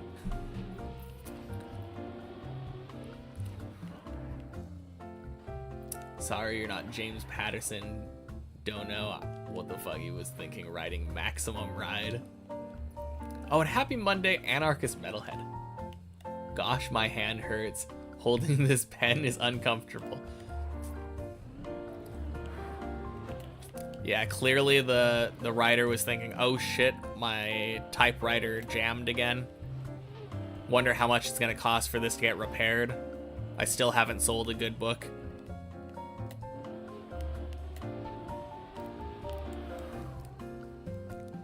How am I gonna pay for rent this month?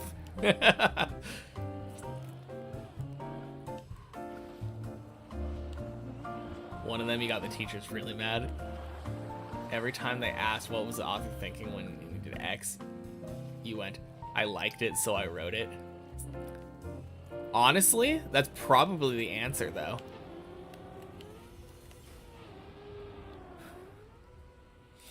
They're speedrunning Pokemon ZA, Legend ZA. Didn't that come out like a month ago? What are we talking about? People speedrun stuff literally day of. There are no stupid questions was a challenge for us too. Oh yeah. I made it my...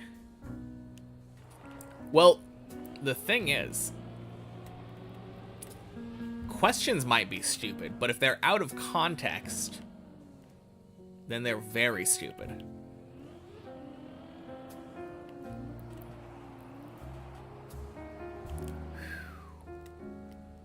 Like if someone asks any questions and you say, yeah, where do babies come from? And they're like, excuse me, this is we just went over the class thesis, the class syllabus, like not really relevant here. This is a math class. Little bit of a stupid question. That's how Charles Dickens got great expectations. The funny thing about that is that there are a lot of authors that were writing during a time where they got paid by the word.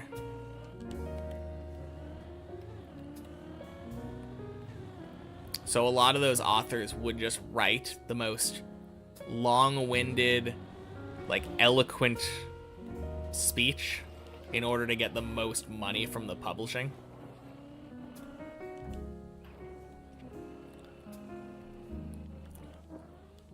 Boink. Oh, and Zeons, happy Monday. Welcome in. Good luck on the climb. Thank you, thank you.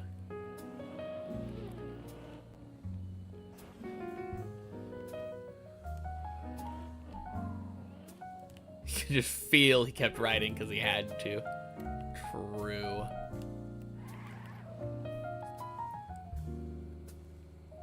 Sounds like a self-defeating pattern, pay by word written. I mean, it definitely doesn't lead to the most artistically driven works, right? You can just do it honestly, but there is so much nonsense you can do to try to get that word count up. Had to get to a word count on the essays.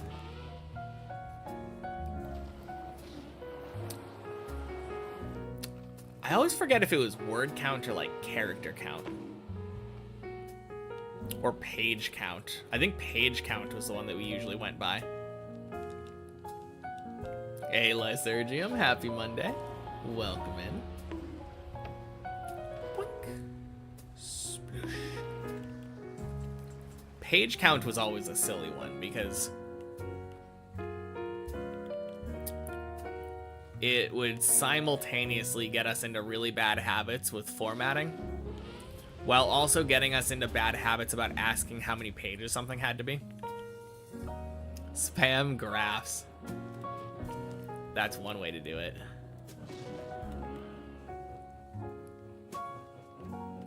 No, I remember people would do like size 14 font double spaced.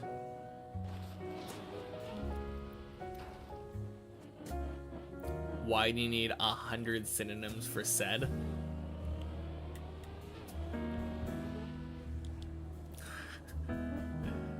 Oh man. Too true. Pontificated.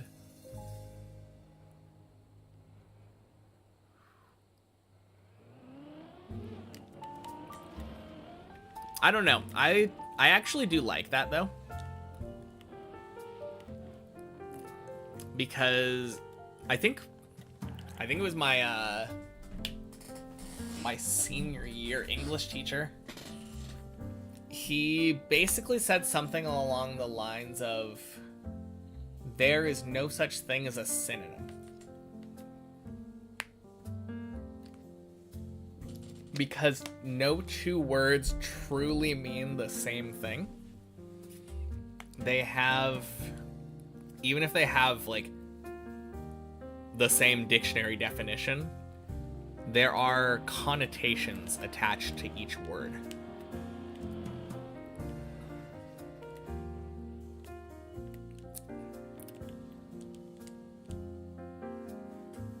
It was page count, then people started messing with line spacing and character spacing, then it was word count, finally word per topic for us. Huh. Never heard of word per topic, but that's kind of crazy.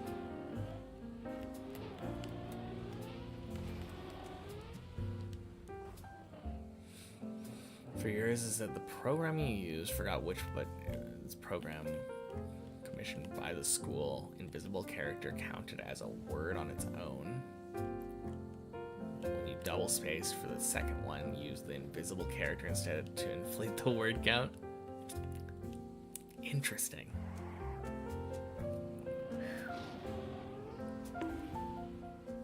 A few times he managed to finish a test in a single sentence. Those sentences were multiple pages long.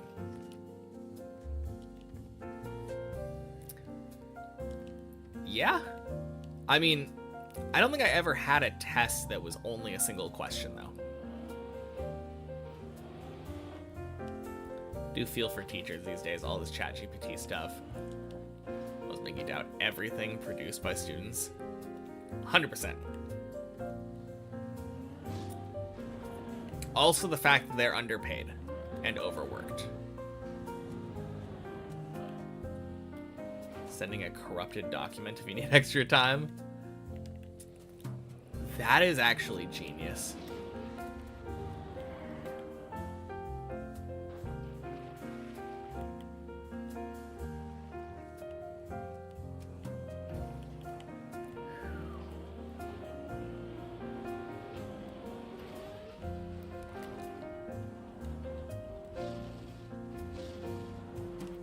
Boink.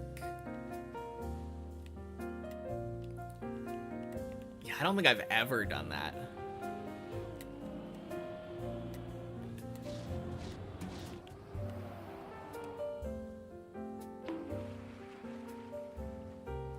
Probably would have helped a lot during high school, though. I remember specifically that I would always hold off on doing any of my essays until like the very last minute.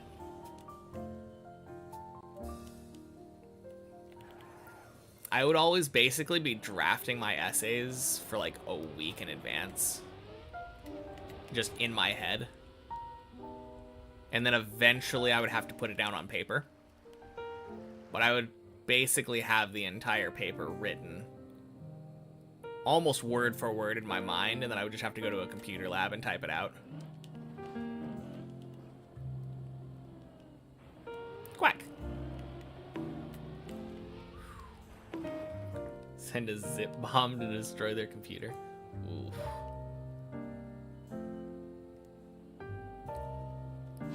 Despite your hatred for English class, still had the motivation to fully write and flesh out your own SCP character.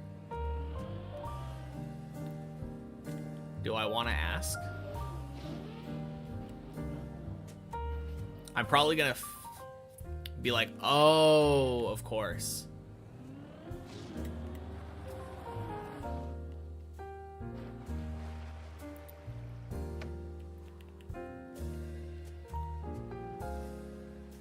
But yeah, I got no idea what that stands for.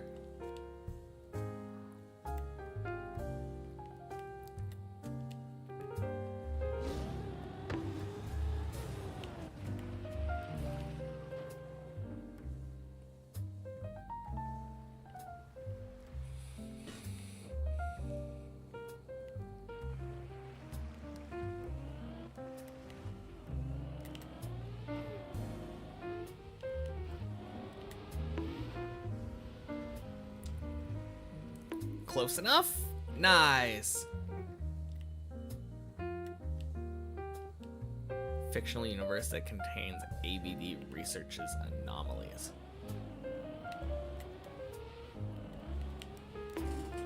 Are you fucking kidding me?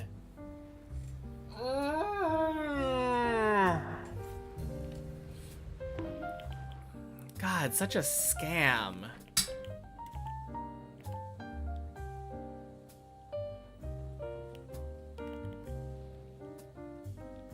Anyway, I think this drops down the left side, right? Yeah, I knew where I was.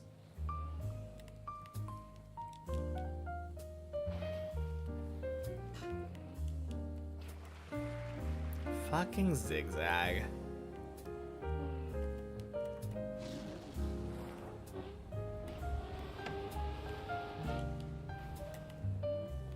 For one of your essays, you ended with a thanks to the teacher for adding the minimum word requirement, stating it as the reason you made the extra message in the first place. Oh, man. No, I remember eventually, like, we got to the point in English classes where people would ask, like, oh, for this essay, how many pages does it need to be? And I specifically remember the teacher saying, like, It needs to be as many pages as you need to get your message across.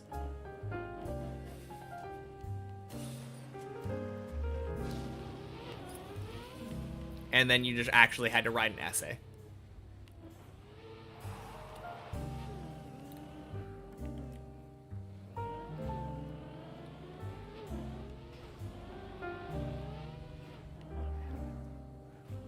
That's what it should be.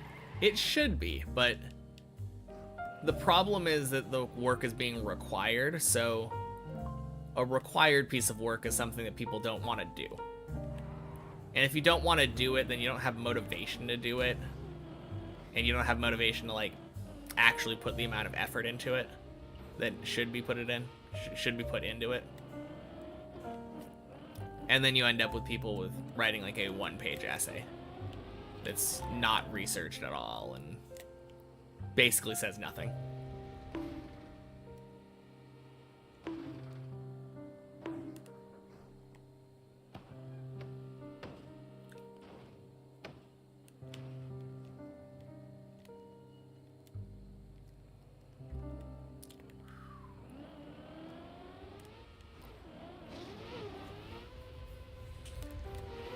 Oh, man.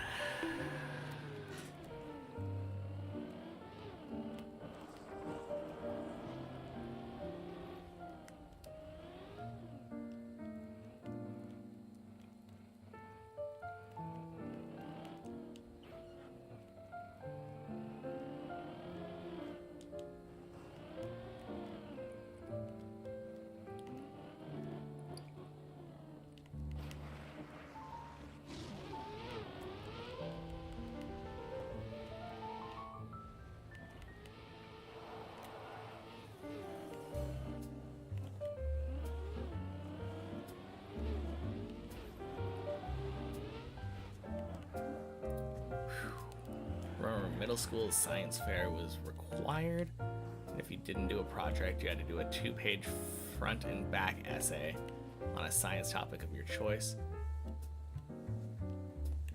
Chose neuroscience.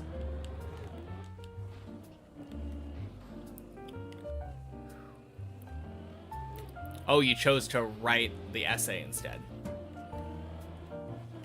To be fair,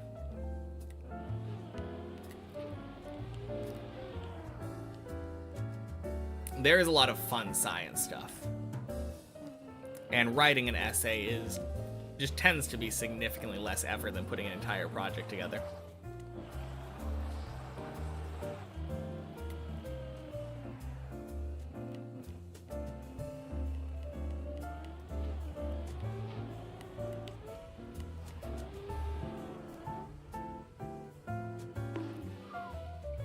Jeez.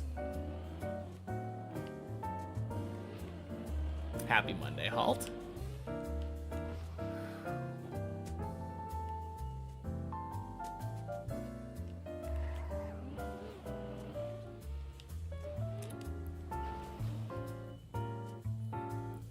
Yeah, I guess.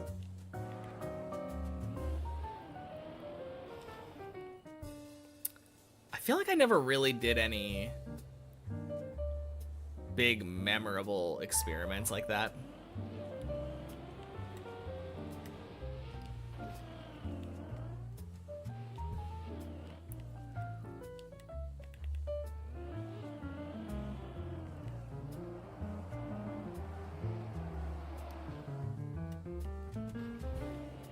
I feel like science fair could be very fun. Everyone just picks the most boring things to do for it.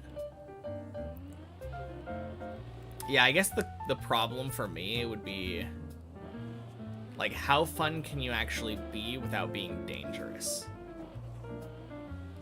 Like, there's a lot of chemistry stuff that would be pretty dangerous.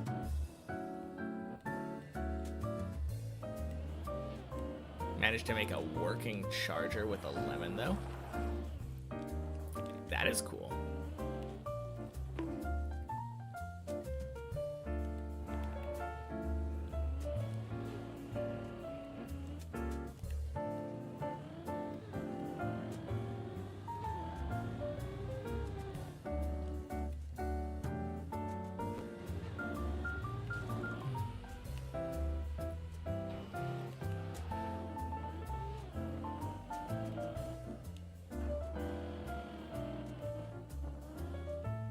Boink. Wow. Oh, God. Oh, and it slides? Oh, son of a bitch.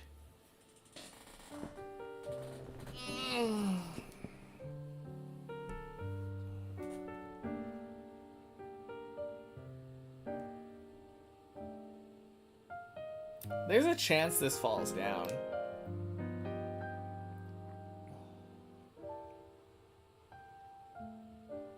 It's going towards the pool right now. But the problem is it gets to the ice before it gets to the pool.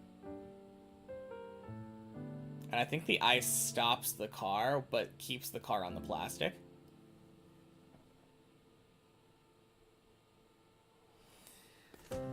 Oh, man.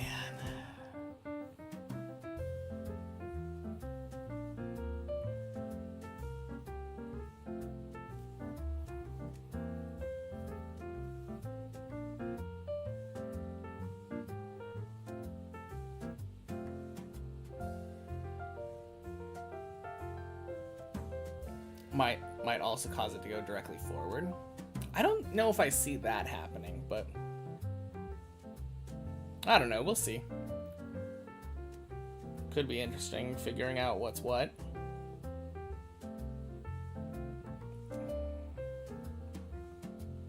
Welcome back to another episode of Only on Deep Dip 2, where we highlight quirks of Trackmania that only ever happen on Deep Dip 2. Yeah. Oh, man. Honestly, this is my fault that this happened, but I do hate plastic.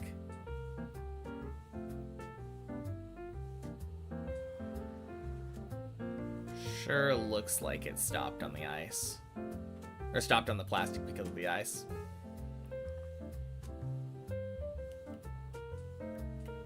Yep.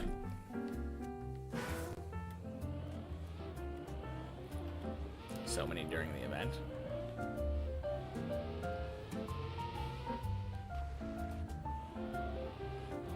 So many of that that mistake that happened just now. Yeah. I don't know. I feel like that kind of thing probably doesn't happen that much because plastic bounce just isn't a common thing on normal tracks.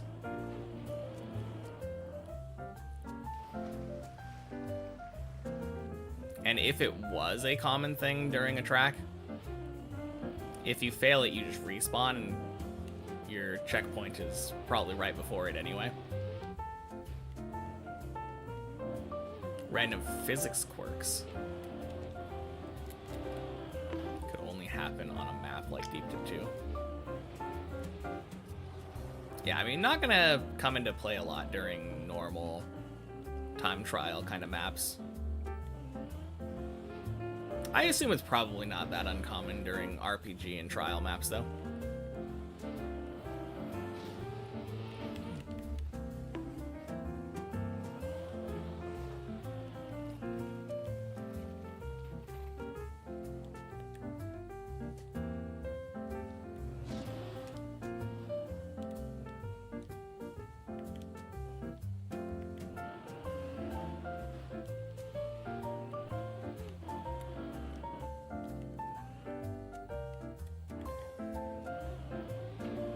Boink.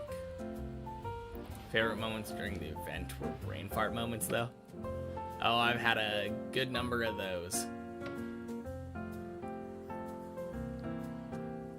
Oh my god.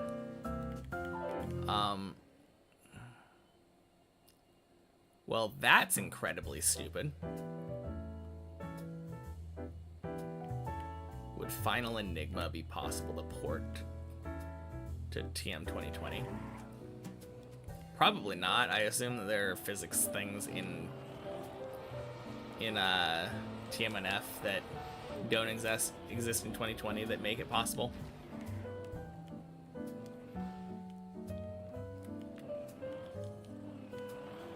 That was too funny from your perspective. Oh, watching me bounce. Yeah. Oh, man. surprised it recovered.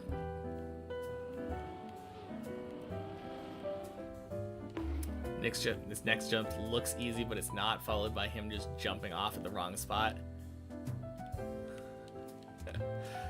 No, that's true.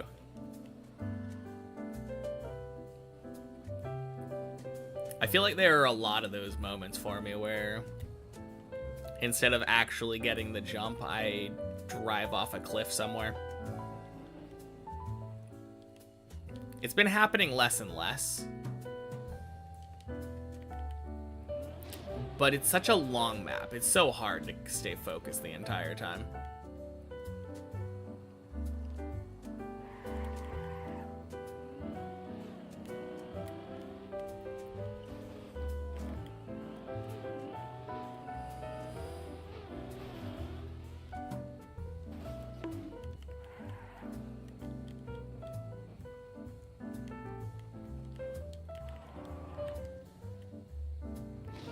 Oh god.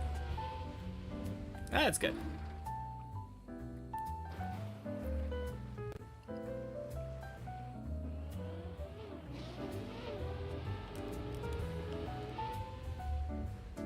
Boink.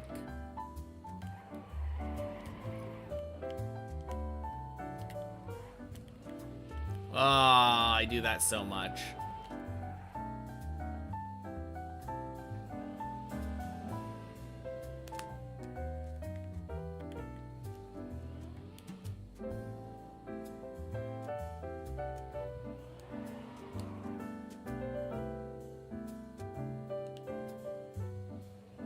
There we go. Hey. Thank you for the 6 months, Andysaurus. Happy Monday. What? Oh.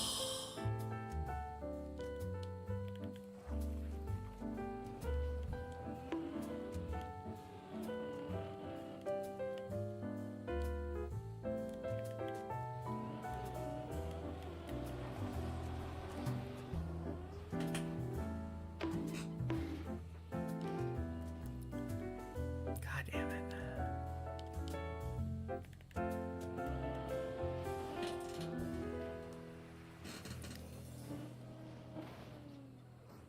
Well, time to sit here and wait. I hate this recovery so much.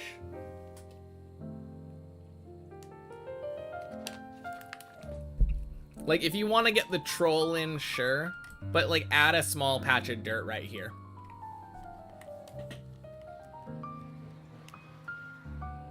Just so that people who know don't have to sit here and wait for the tires every single time. It's already a garbage recovery from the plastic part that I just did.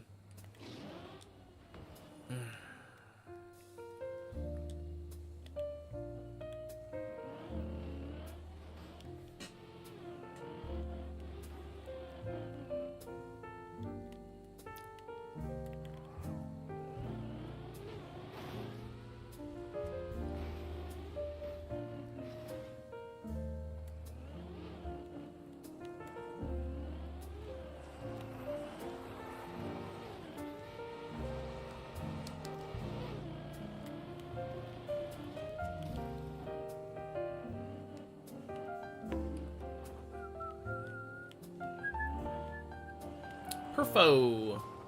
Welcome in. Happy Monday. Do I dream in English? I would hope so.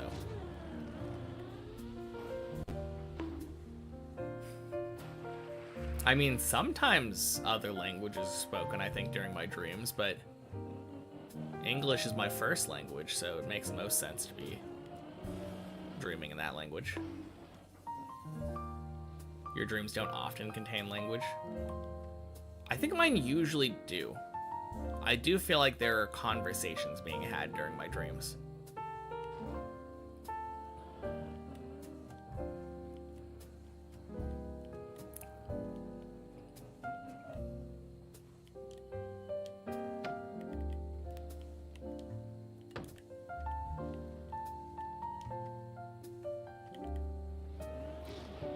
07 Hav.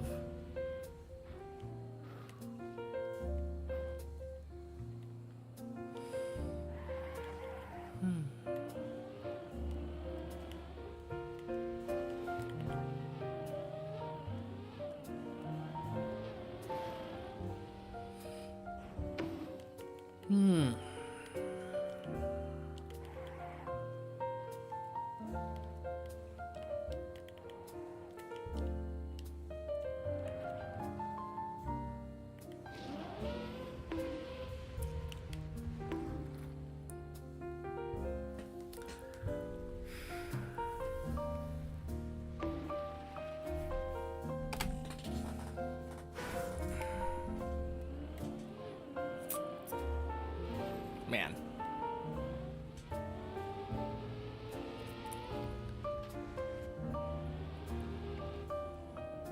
Yeah, just like I was saying before, though, normal maps don't tend to have random plastic nonsense.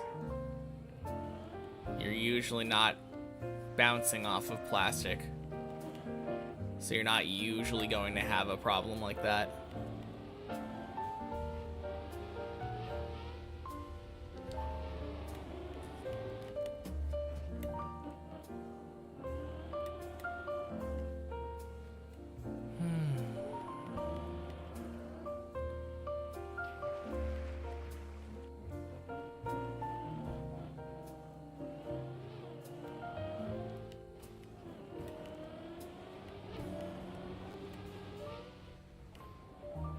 Only place you see stuff that regularly is khaki maps.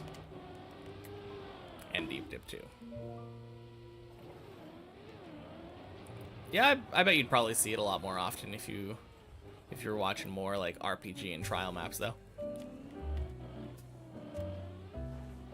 Just not campaign. Not really a common occurrence there. Obviously that stuff's gonna happen all the time in deep dip too. There's too much stupid plastic here.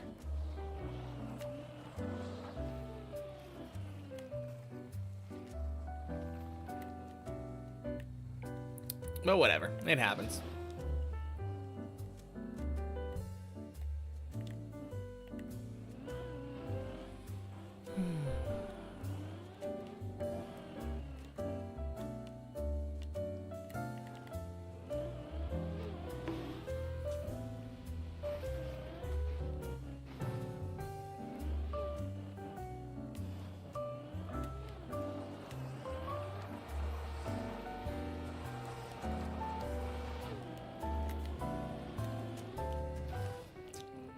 Nice, good enough.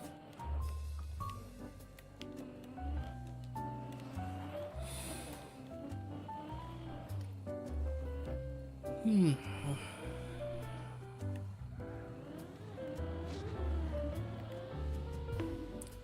boink. Sploosh. Bong cup sometimes as well. Don't see many trial maps that abuse plastic, funny enough.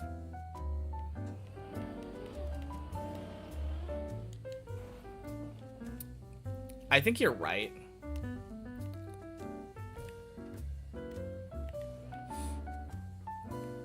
Honestly, I feel like plastic bouncing like that is kind of just uncommon in general. I think most people frown upon it.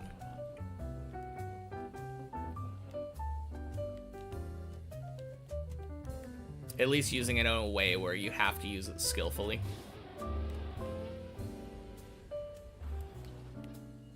But it absolutely wouldn't be a common thing in, like, normal time trial.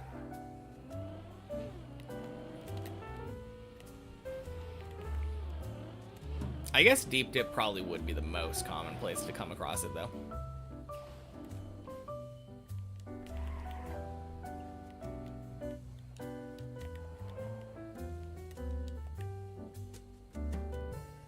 I feel like I've for sure seen it in other RPG maps, though.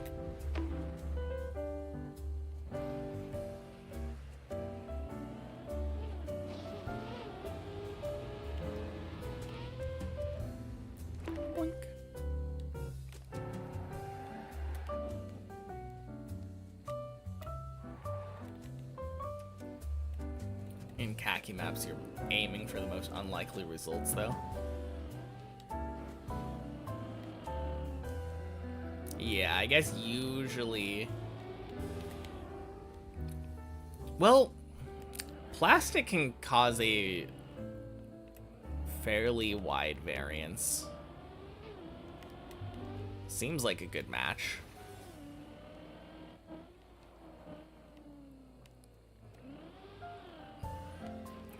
Are you saying that plastic's not volatile enough?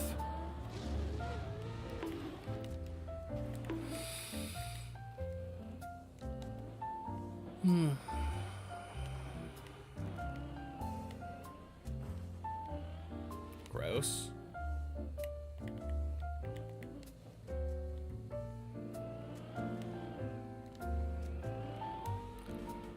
God damn it.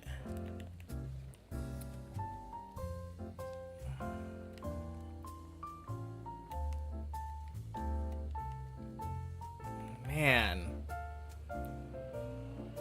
It has not been my day today.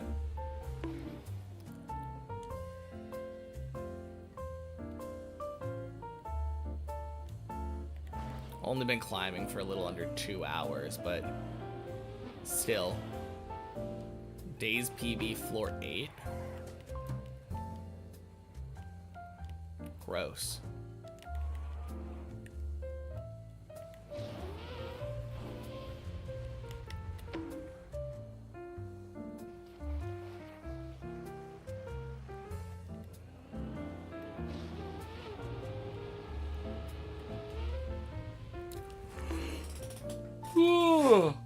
Oh god. Days like that happen, yeah.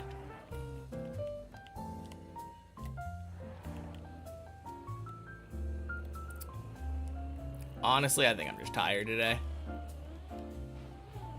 It feels hard to concentrate. Oh god.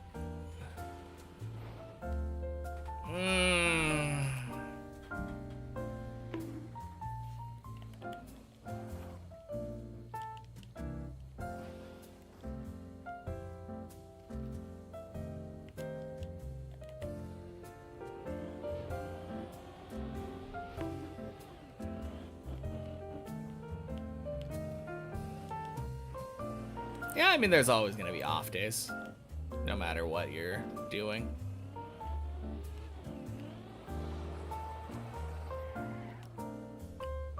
Hoping to at least get, like, a floor 11 attempt today. Don't want to end it off on a floor 8 best. Doesn't really matter what you're doing, there's going to be off days. True.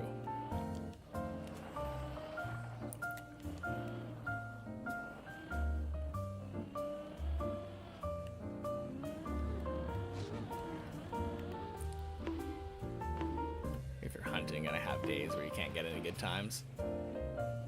No, for sure.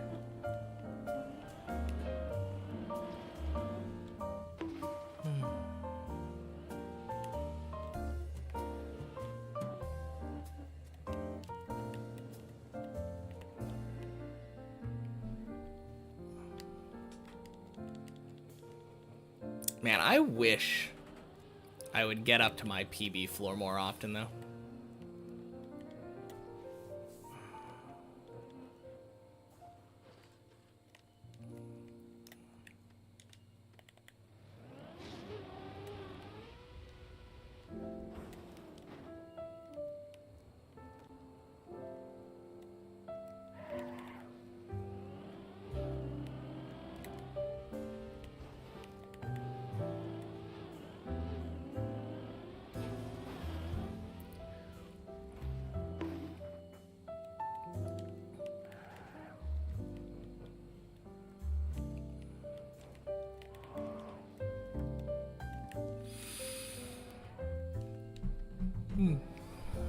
I think I want to start doing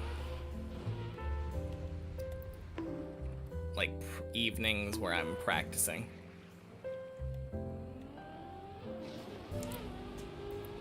We'll see how I'm feeling today. Like, I'm probably gonna be too tired today.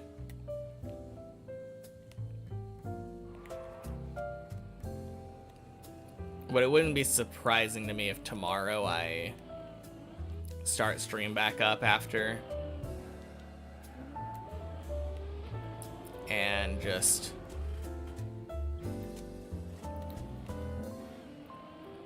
did some good old-fashioned start on 11, climb as high as I can.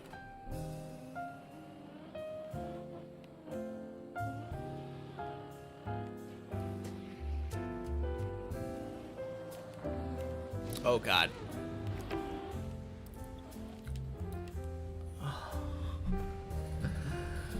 Fucking plastic! God damn it. Oh. Alright, I'm gonna take a piss.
That would have been really cool if I landed the shortcut.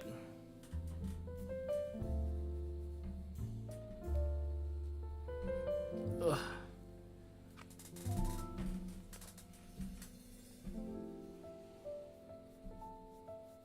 Hey, left is faster. Happy Monday.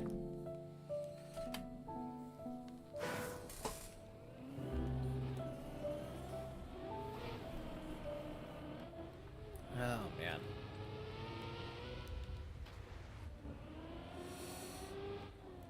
Been a bad day at climbing so far. But I guess we're still pretty early.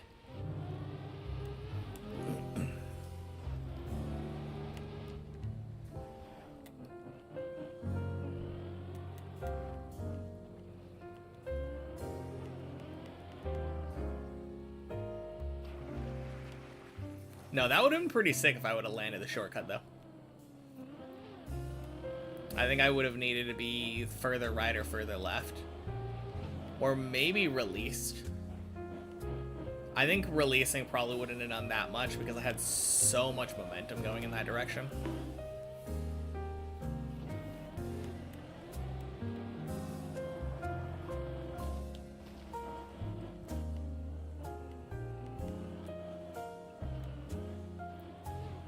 I guess I could have released and then probably done some kind of bug slide inputs to redirect my momentum on the plastic.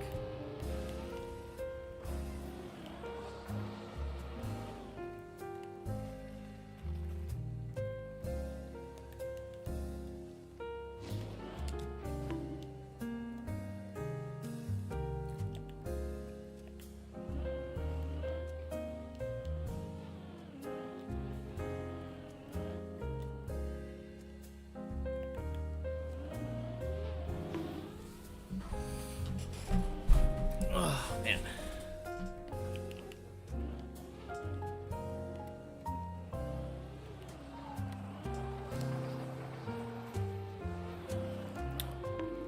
Son of a bitch.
Oh, 7 Greek dude.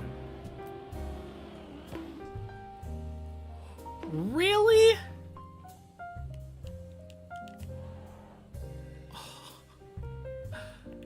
I was going too slow? My God.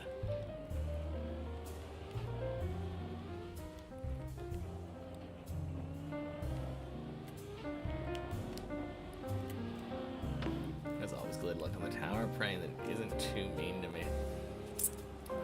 Yeah. I mean, bad days happen. I hope this day improves, though. Always sucks having the day's PB be floor 8.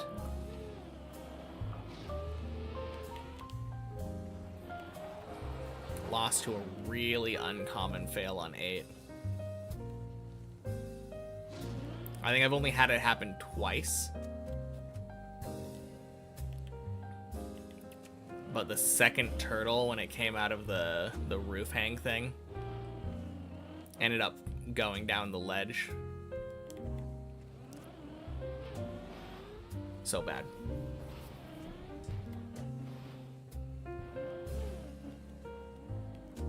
Yeah.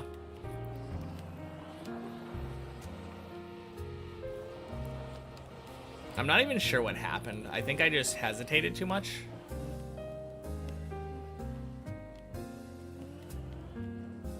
Nah, it was bad though.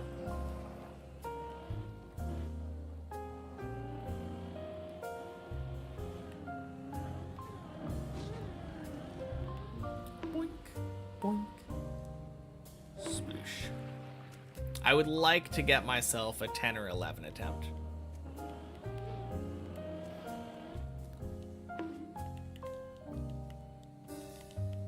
Then I would be satisfied.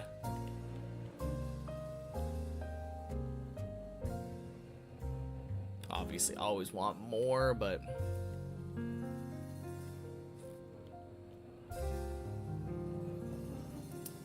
got my at least bare minimum expectations.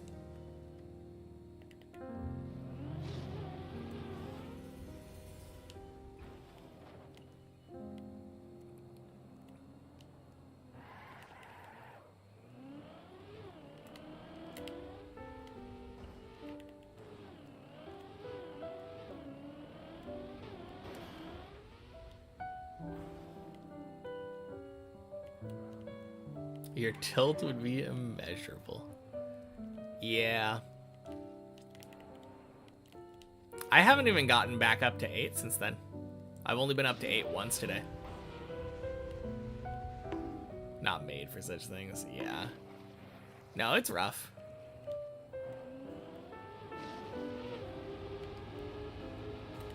I had that one floor 8.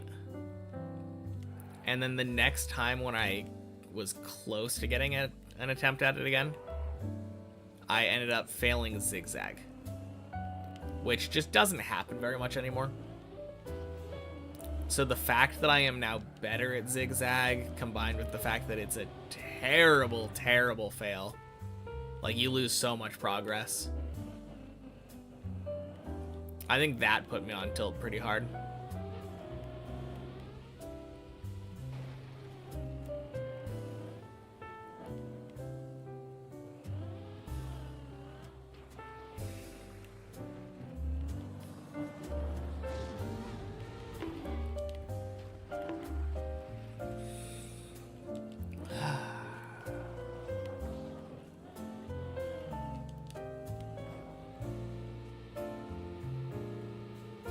Gets my head probably right. Yeah. No, for sure. I mean, a big part of it absolutely was the fact that chat was popping off earlier. Keeping up with like 2 separate conversations going with like 5 people probably. Definitely doesn't help me when it comes to concentration. Not that I'm complaining, but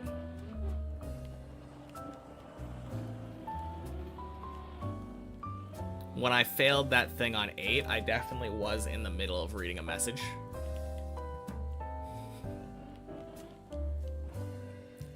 So it's definitely related in some way.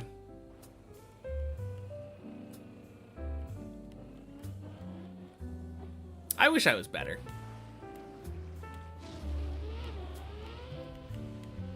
I do feel like I should be better at the game than I feel that I am.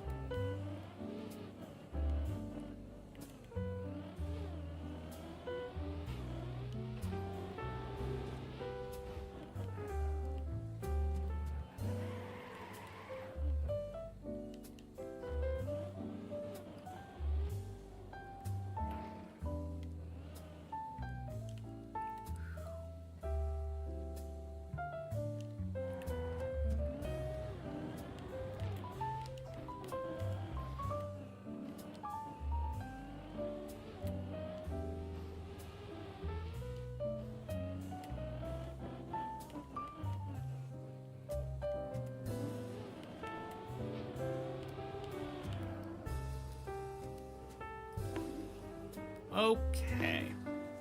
Thanks, Tony.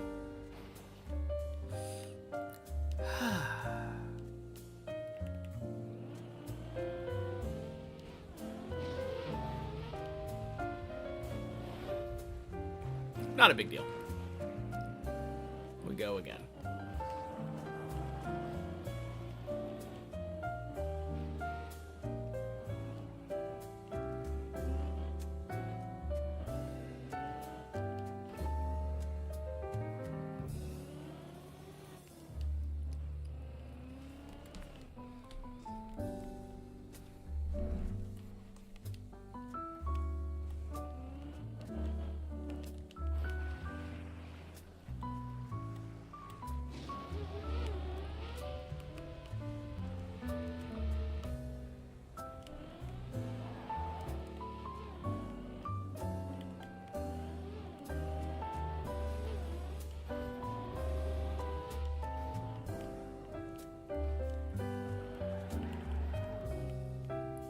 Often can't reach the heights you want. If you're talking about hunting, for example, a top 500 or Cup of Division.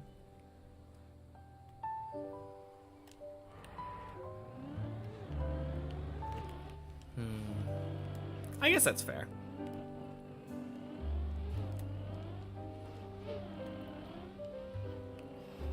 I think my main problem is that I feel like I should be more consistent at this point.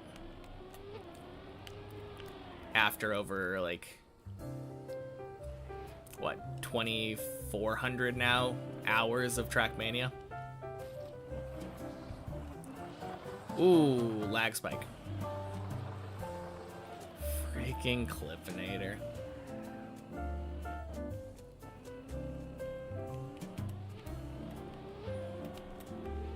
I will avenge you. Nice.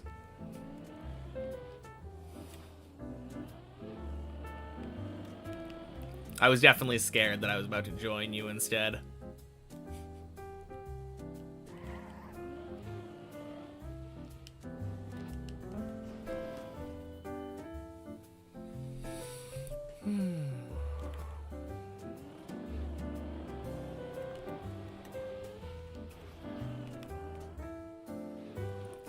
Expect yourself to do really good on dirt track of the days.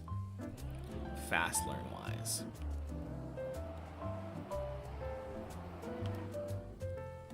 Because you play so much dirt, but you can't reach your expectations. No, that's fair.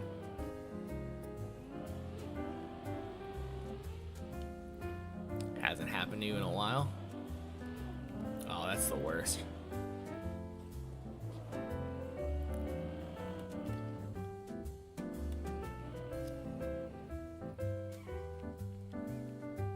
Bit similar, maybe.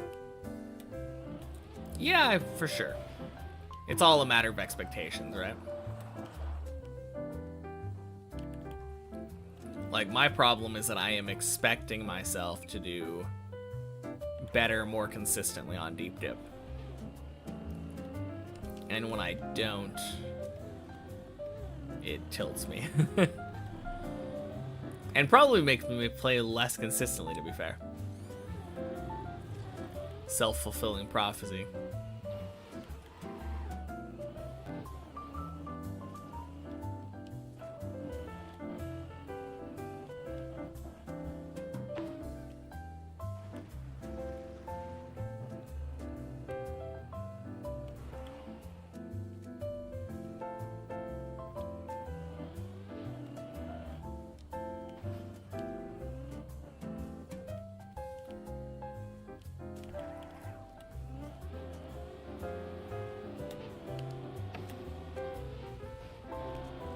Blessing and a curse that I play against myself in TM. The people play against themselves generally in TM, especially for you. Yeah, for sure. Hey, Dengus. Happy Monday. No, you're not wrong.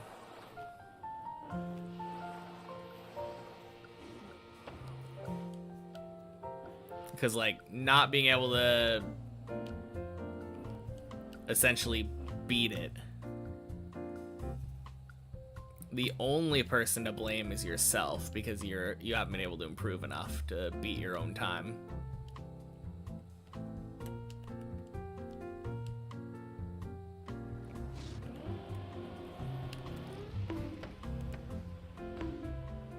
On the other hand, when you succeed, it's the other way around. Only person to blame for your own success is yourself. You did it because you were good enough.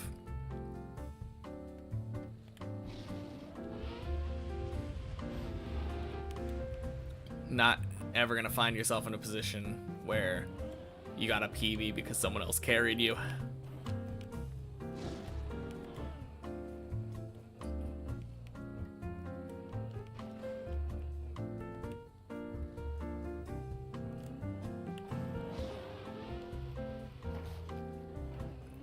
In League, you always had an excuse when you failed, even when it was your fault.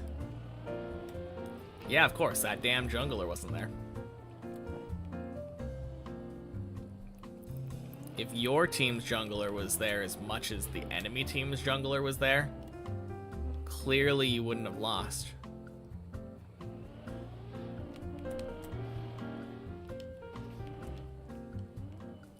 But in TM, it's all you.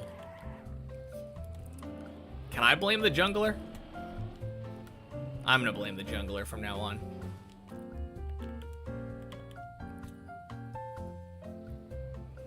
Jungler should have been there to support me.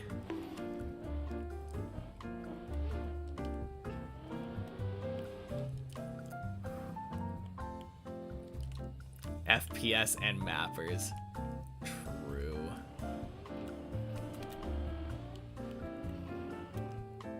Ooh.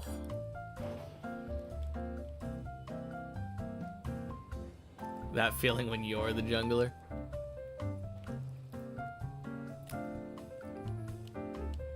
Alright, the question is, when you're the jungler, do you blame yourself because you're blaming your team's jungler, or do you blame the enemy jungler? Because it's always got to be a jungler's fault, right?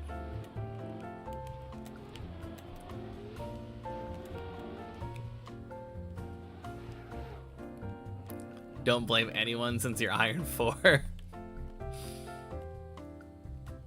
Man, that's a rare ranking.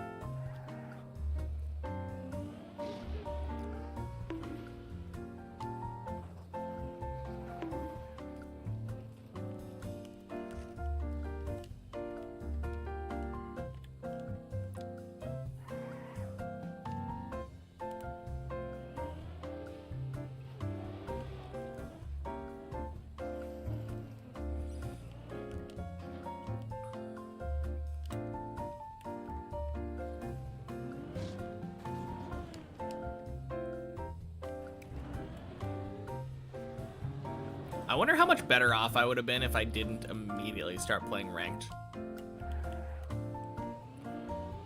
Because as soon as I hit 30, like player level 30, immediately jumped into ranked mode.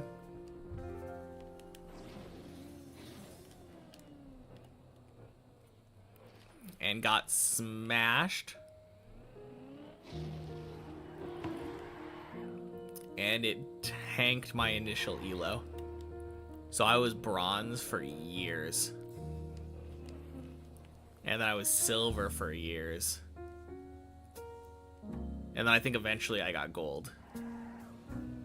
And then stopped playing.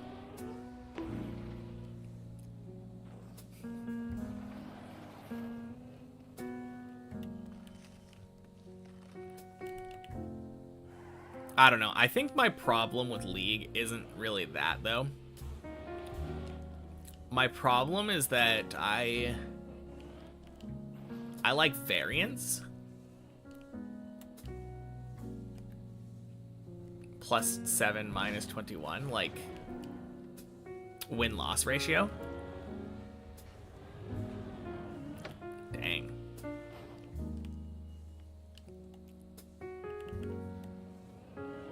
Oh, LP gain. Ooh. Yeah, that is disgusting. I think for me, the LP gain tended to be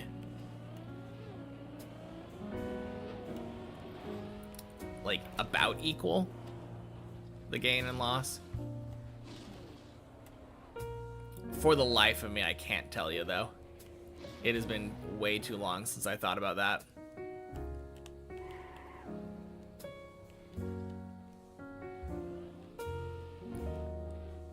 But yeah, I just love playing different champions too much.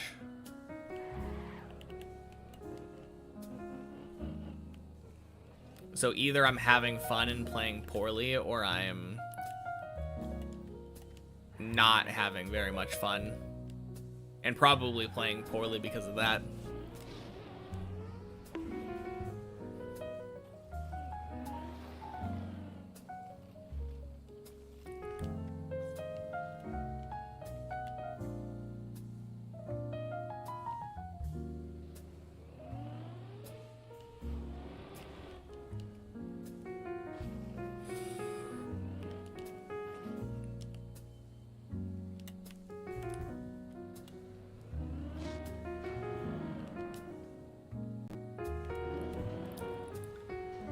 Kind of funny. I feel like there are a lot of times where I talk about League of Legends and then I start getting nostalgic and missing it, thinking about playing it again. But luckily I just have to keep reminding myself, like, actually you get down on yourself too much and have a really bad time when playing League. And then I'm golden.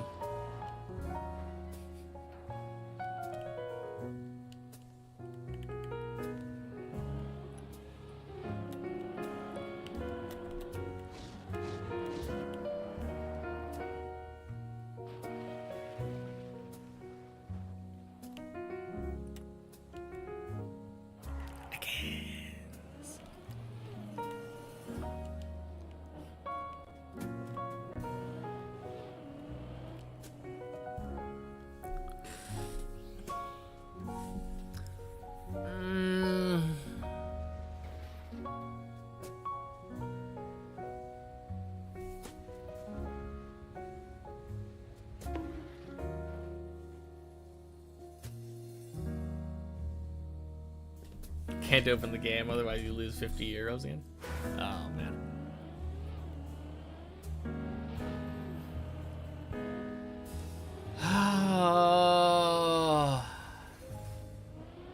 I hate that jump.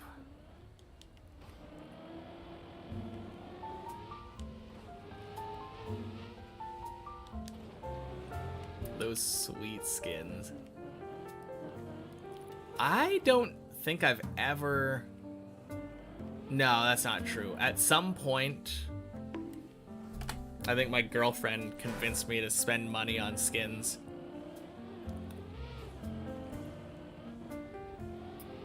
But I think I've spent like 20 bucks on League, like, in my entire lifetime of playing. They introduced that chest system with the hex deck chest and key things, where you can get skin shards and all that. And it made it into like a secondary game for me.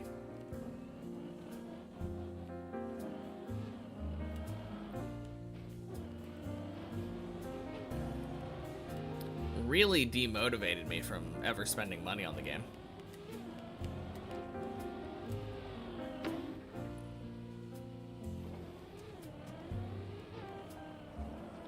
Bought way too many chests and orbs. Oh yeah, I guess that was something you could do, wasn't it?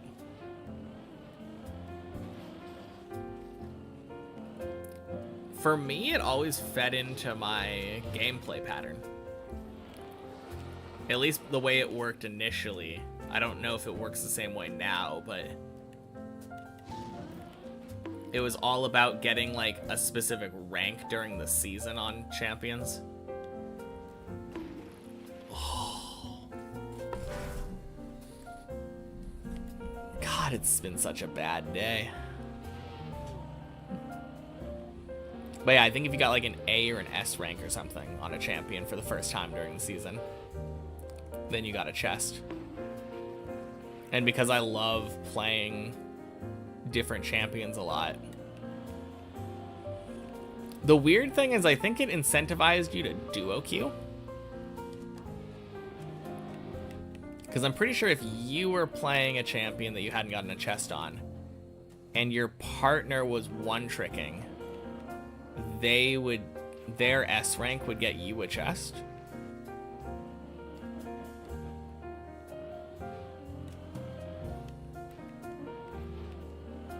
I have vague memories of that.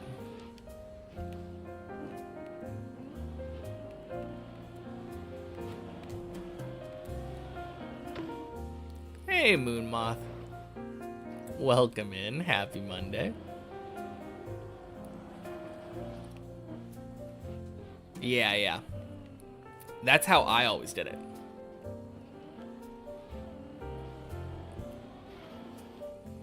But yeah, Moon Moth, you got here at the perfect time. Best run of the day upcoming right here. Keys for level ups or something. I don't remember how you got keys at all.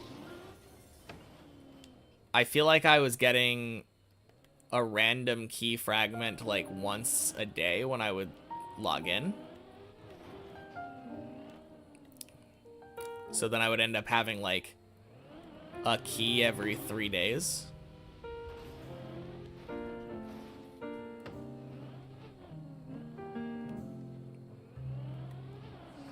Wanted a 50 chest opening with and being able to stream it to your friends. Yeah.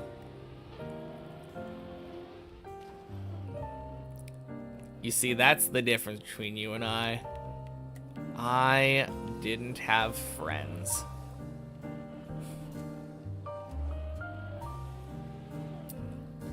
I had that sweet, sweet no friend debuff. No friend buff? I don't know, I guess if it saved me from purchasing 50 gacha pulls, then like probably a buff.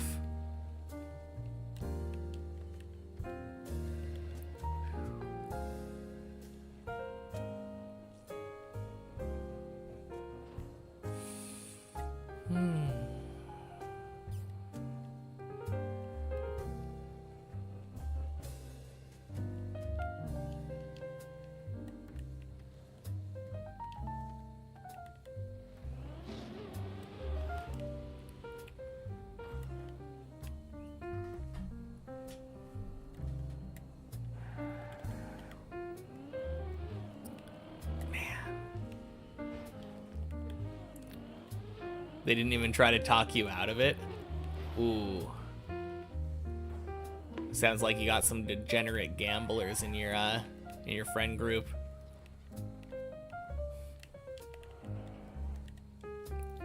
Gotta live off that dopamine.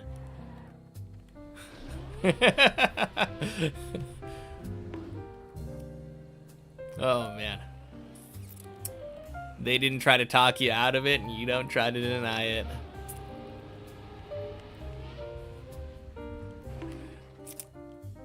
Good team. Got 2 friends hooked on League, but got the ick from it because of the toxicity in ranked. Yeah, that was always my problem.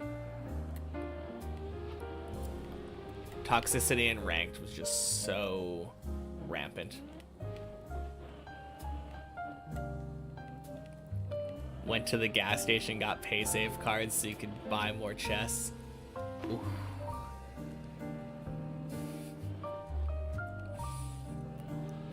That's no good.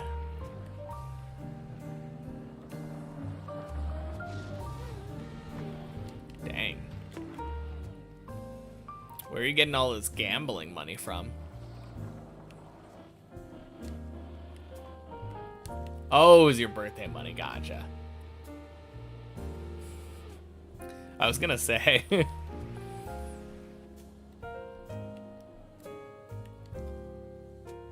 And that's when I decided to join the workforce early. I got a full-time job to fuel my gambling addiction while I was going through high school.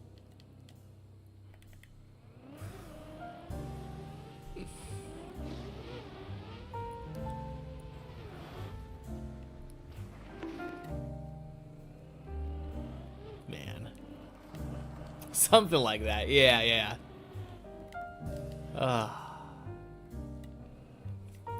That being said, I'm praying for some gambling luck. There is a KDA Ari TFT skin thing.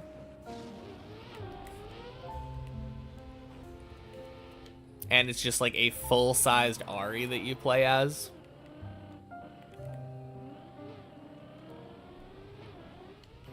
Crossing my fingers. I'm not expecting it. Yeah, they added a bunch of gacha systems to that. It's so bad. I'm gonna have like 10 pulls, 0.3% chance, 50 pulls guaranteed. Yeah, I'm only at... This will only be my 20th pull.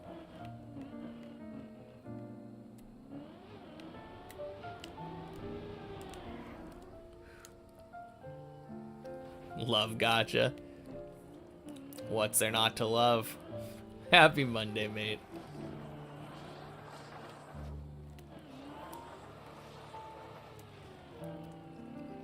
You know, if I'm doing the gacha, but I'm doing it with the premium currency that I earned through the free-to-play battle pass, then it's only winning, right?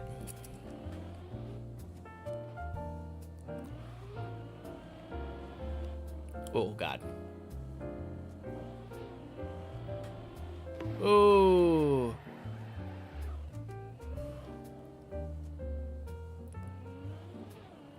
I mean, I'm not gonna get, like... I'm not gonna quickly get the rewards that I want, for sure. It's very slow, absolutely.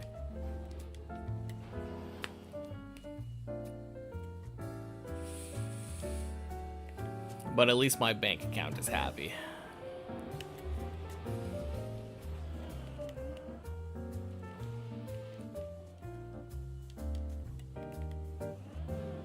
One skin per year.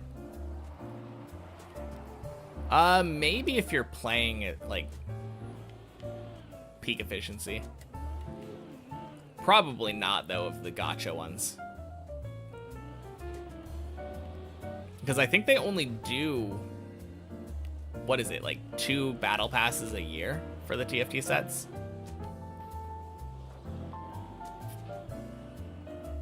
So if you're just doing the free-to-play Battle Pass, you're probably not getting enough for 50 pulls.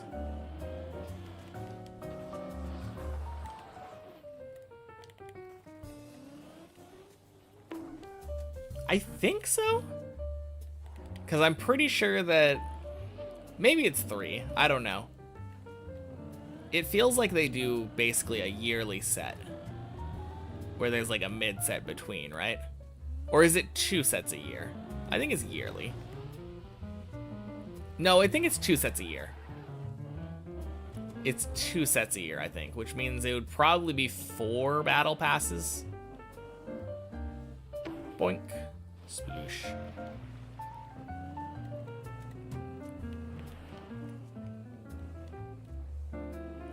But yeah, you do not get very much of that premium gacha currency from each battle pass.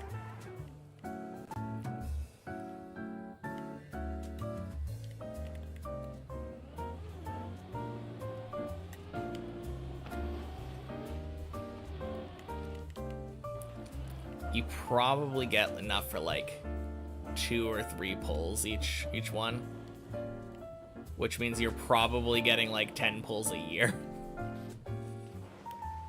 I'm highly estimating. I'll probably check it later tonight and come back with more concrete results tomorrow. That's assuming I remember and actually remember to add it up. Gacha alt car skins.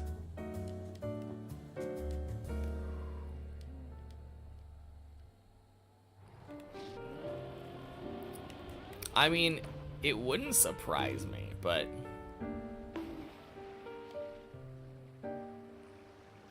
let's hope that they never introduce payable car skins.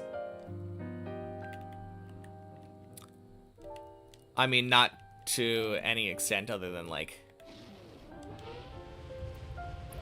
the prestige skin things that you get every season. Those are technically payable. You have to be paying for club access.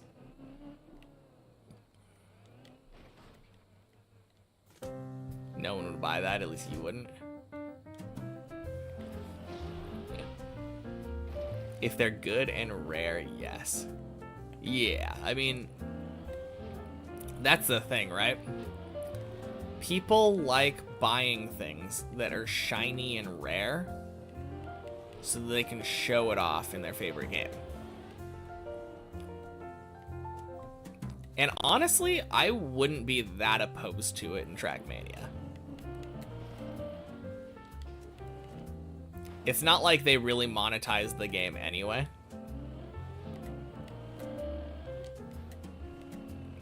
Just think about it. They add a gacha system, right? They make whales like Left is Faster spend all their money on it.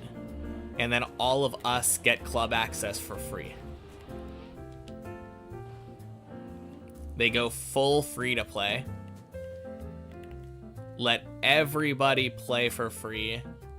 And then a couple people spend their life savings on the gacha system.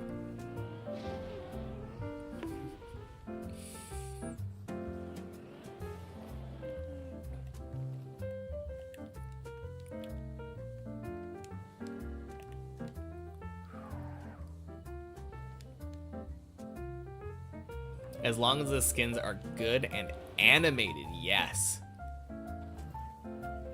Oh my god, you know what I want? I want a old school RuneScape cheese cape animation. If I could get my car to look like a fire cape, I would be so happy. Star Citizen method, let the whales spend 10,000 on ship JPEGs that might eventually be realized in game. Well, the thing is, you can design your JPEGs, sell them actually. Yeah.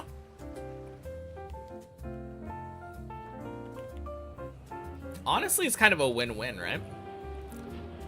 As scummy as these gacha systems are, think of the content creation.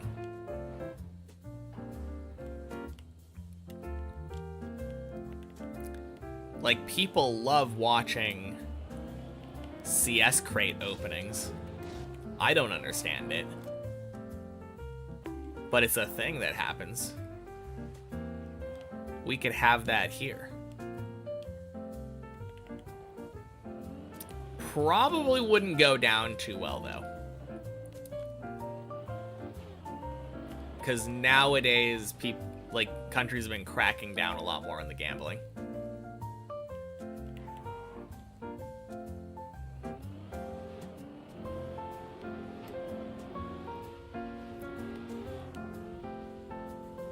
Cannot touch CS, stop you. Quack! Either you're rooting for the person or laughing at it. True.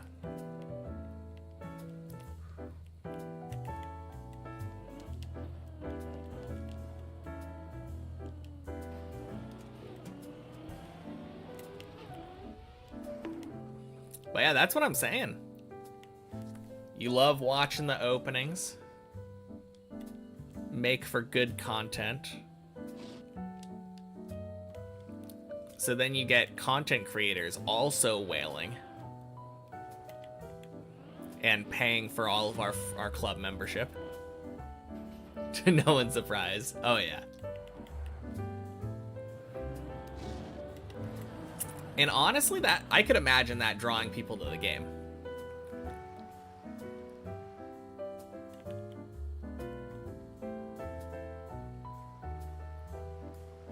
Thing that gets you is skins in Fortnite. I've never played that game, which is probably for the best. I'm lucky in that shooters have never really been my thing. Honestly, though, I could see myself getting into something like Genshin.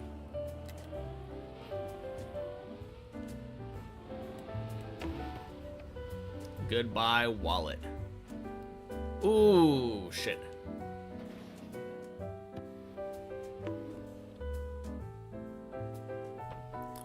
No, you're fucking kidding me. It was bouncing, that son of a bitch.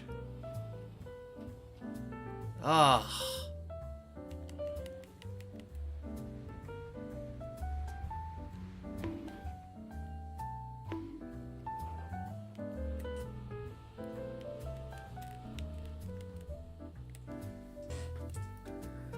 Oh, fuck.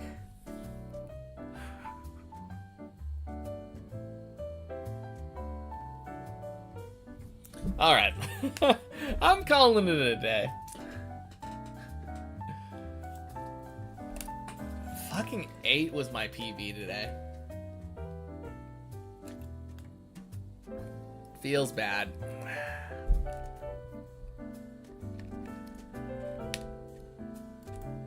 But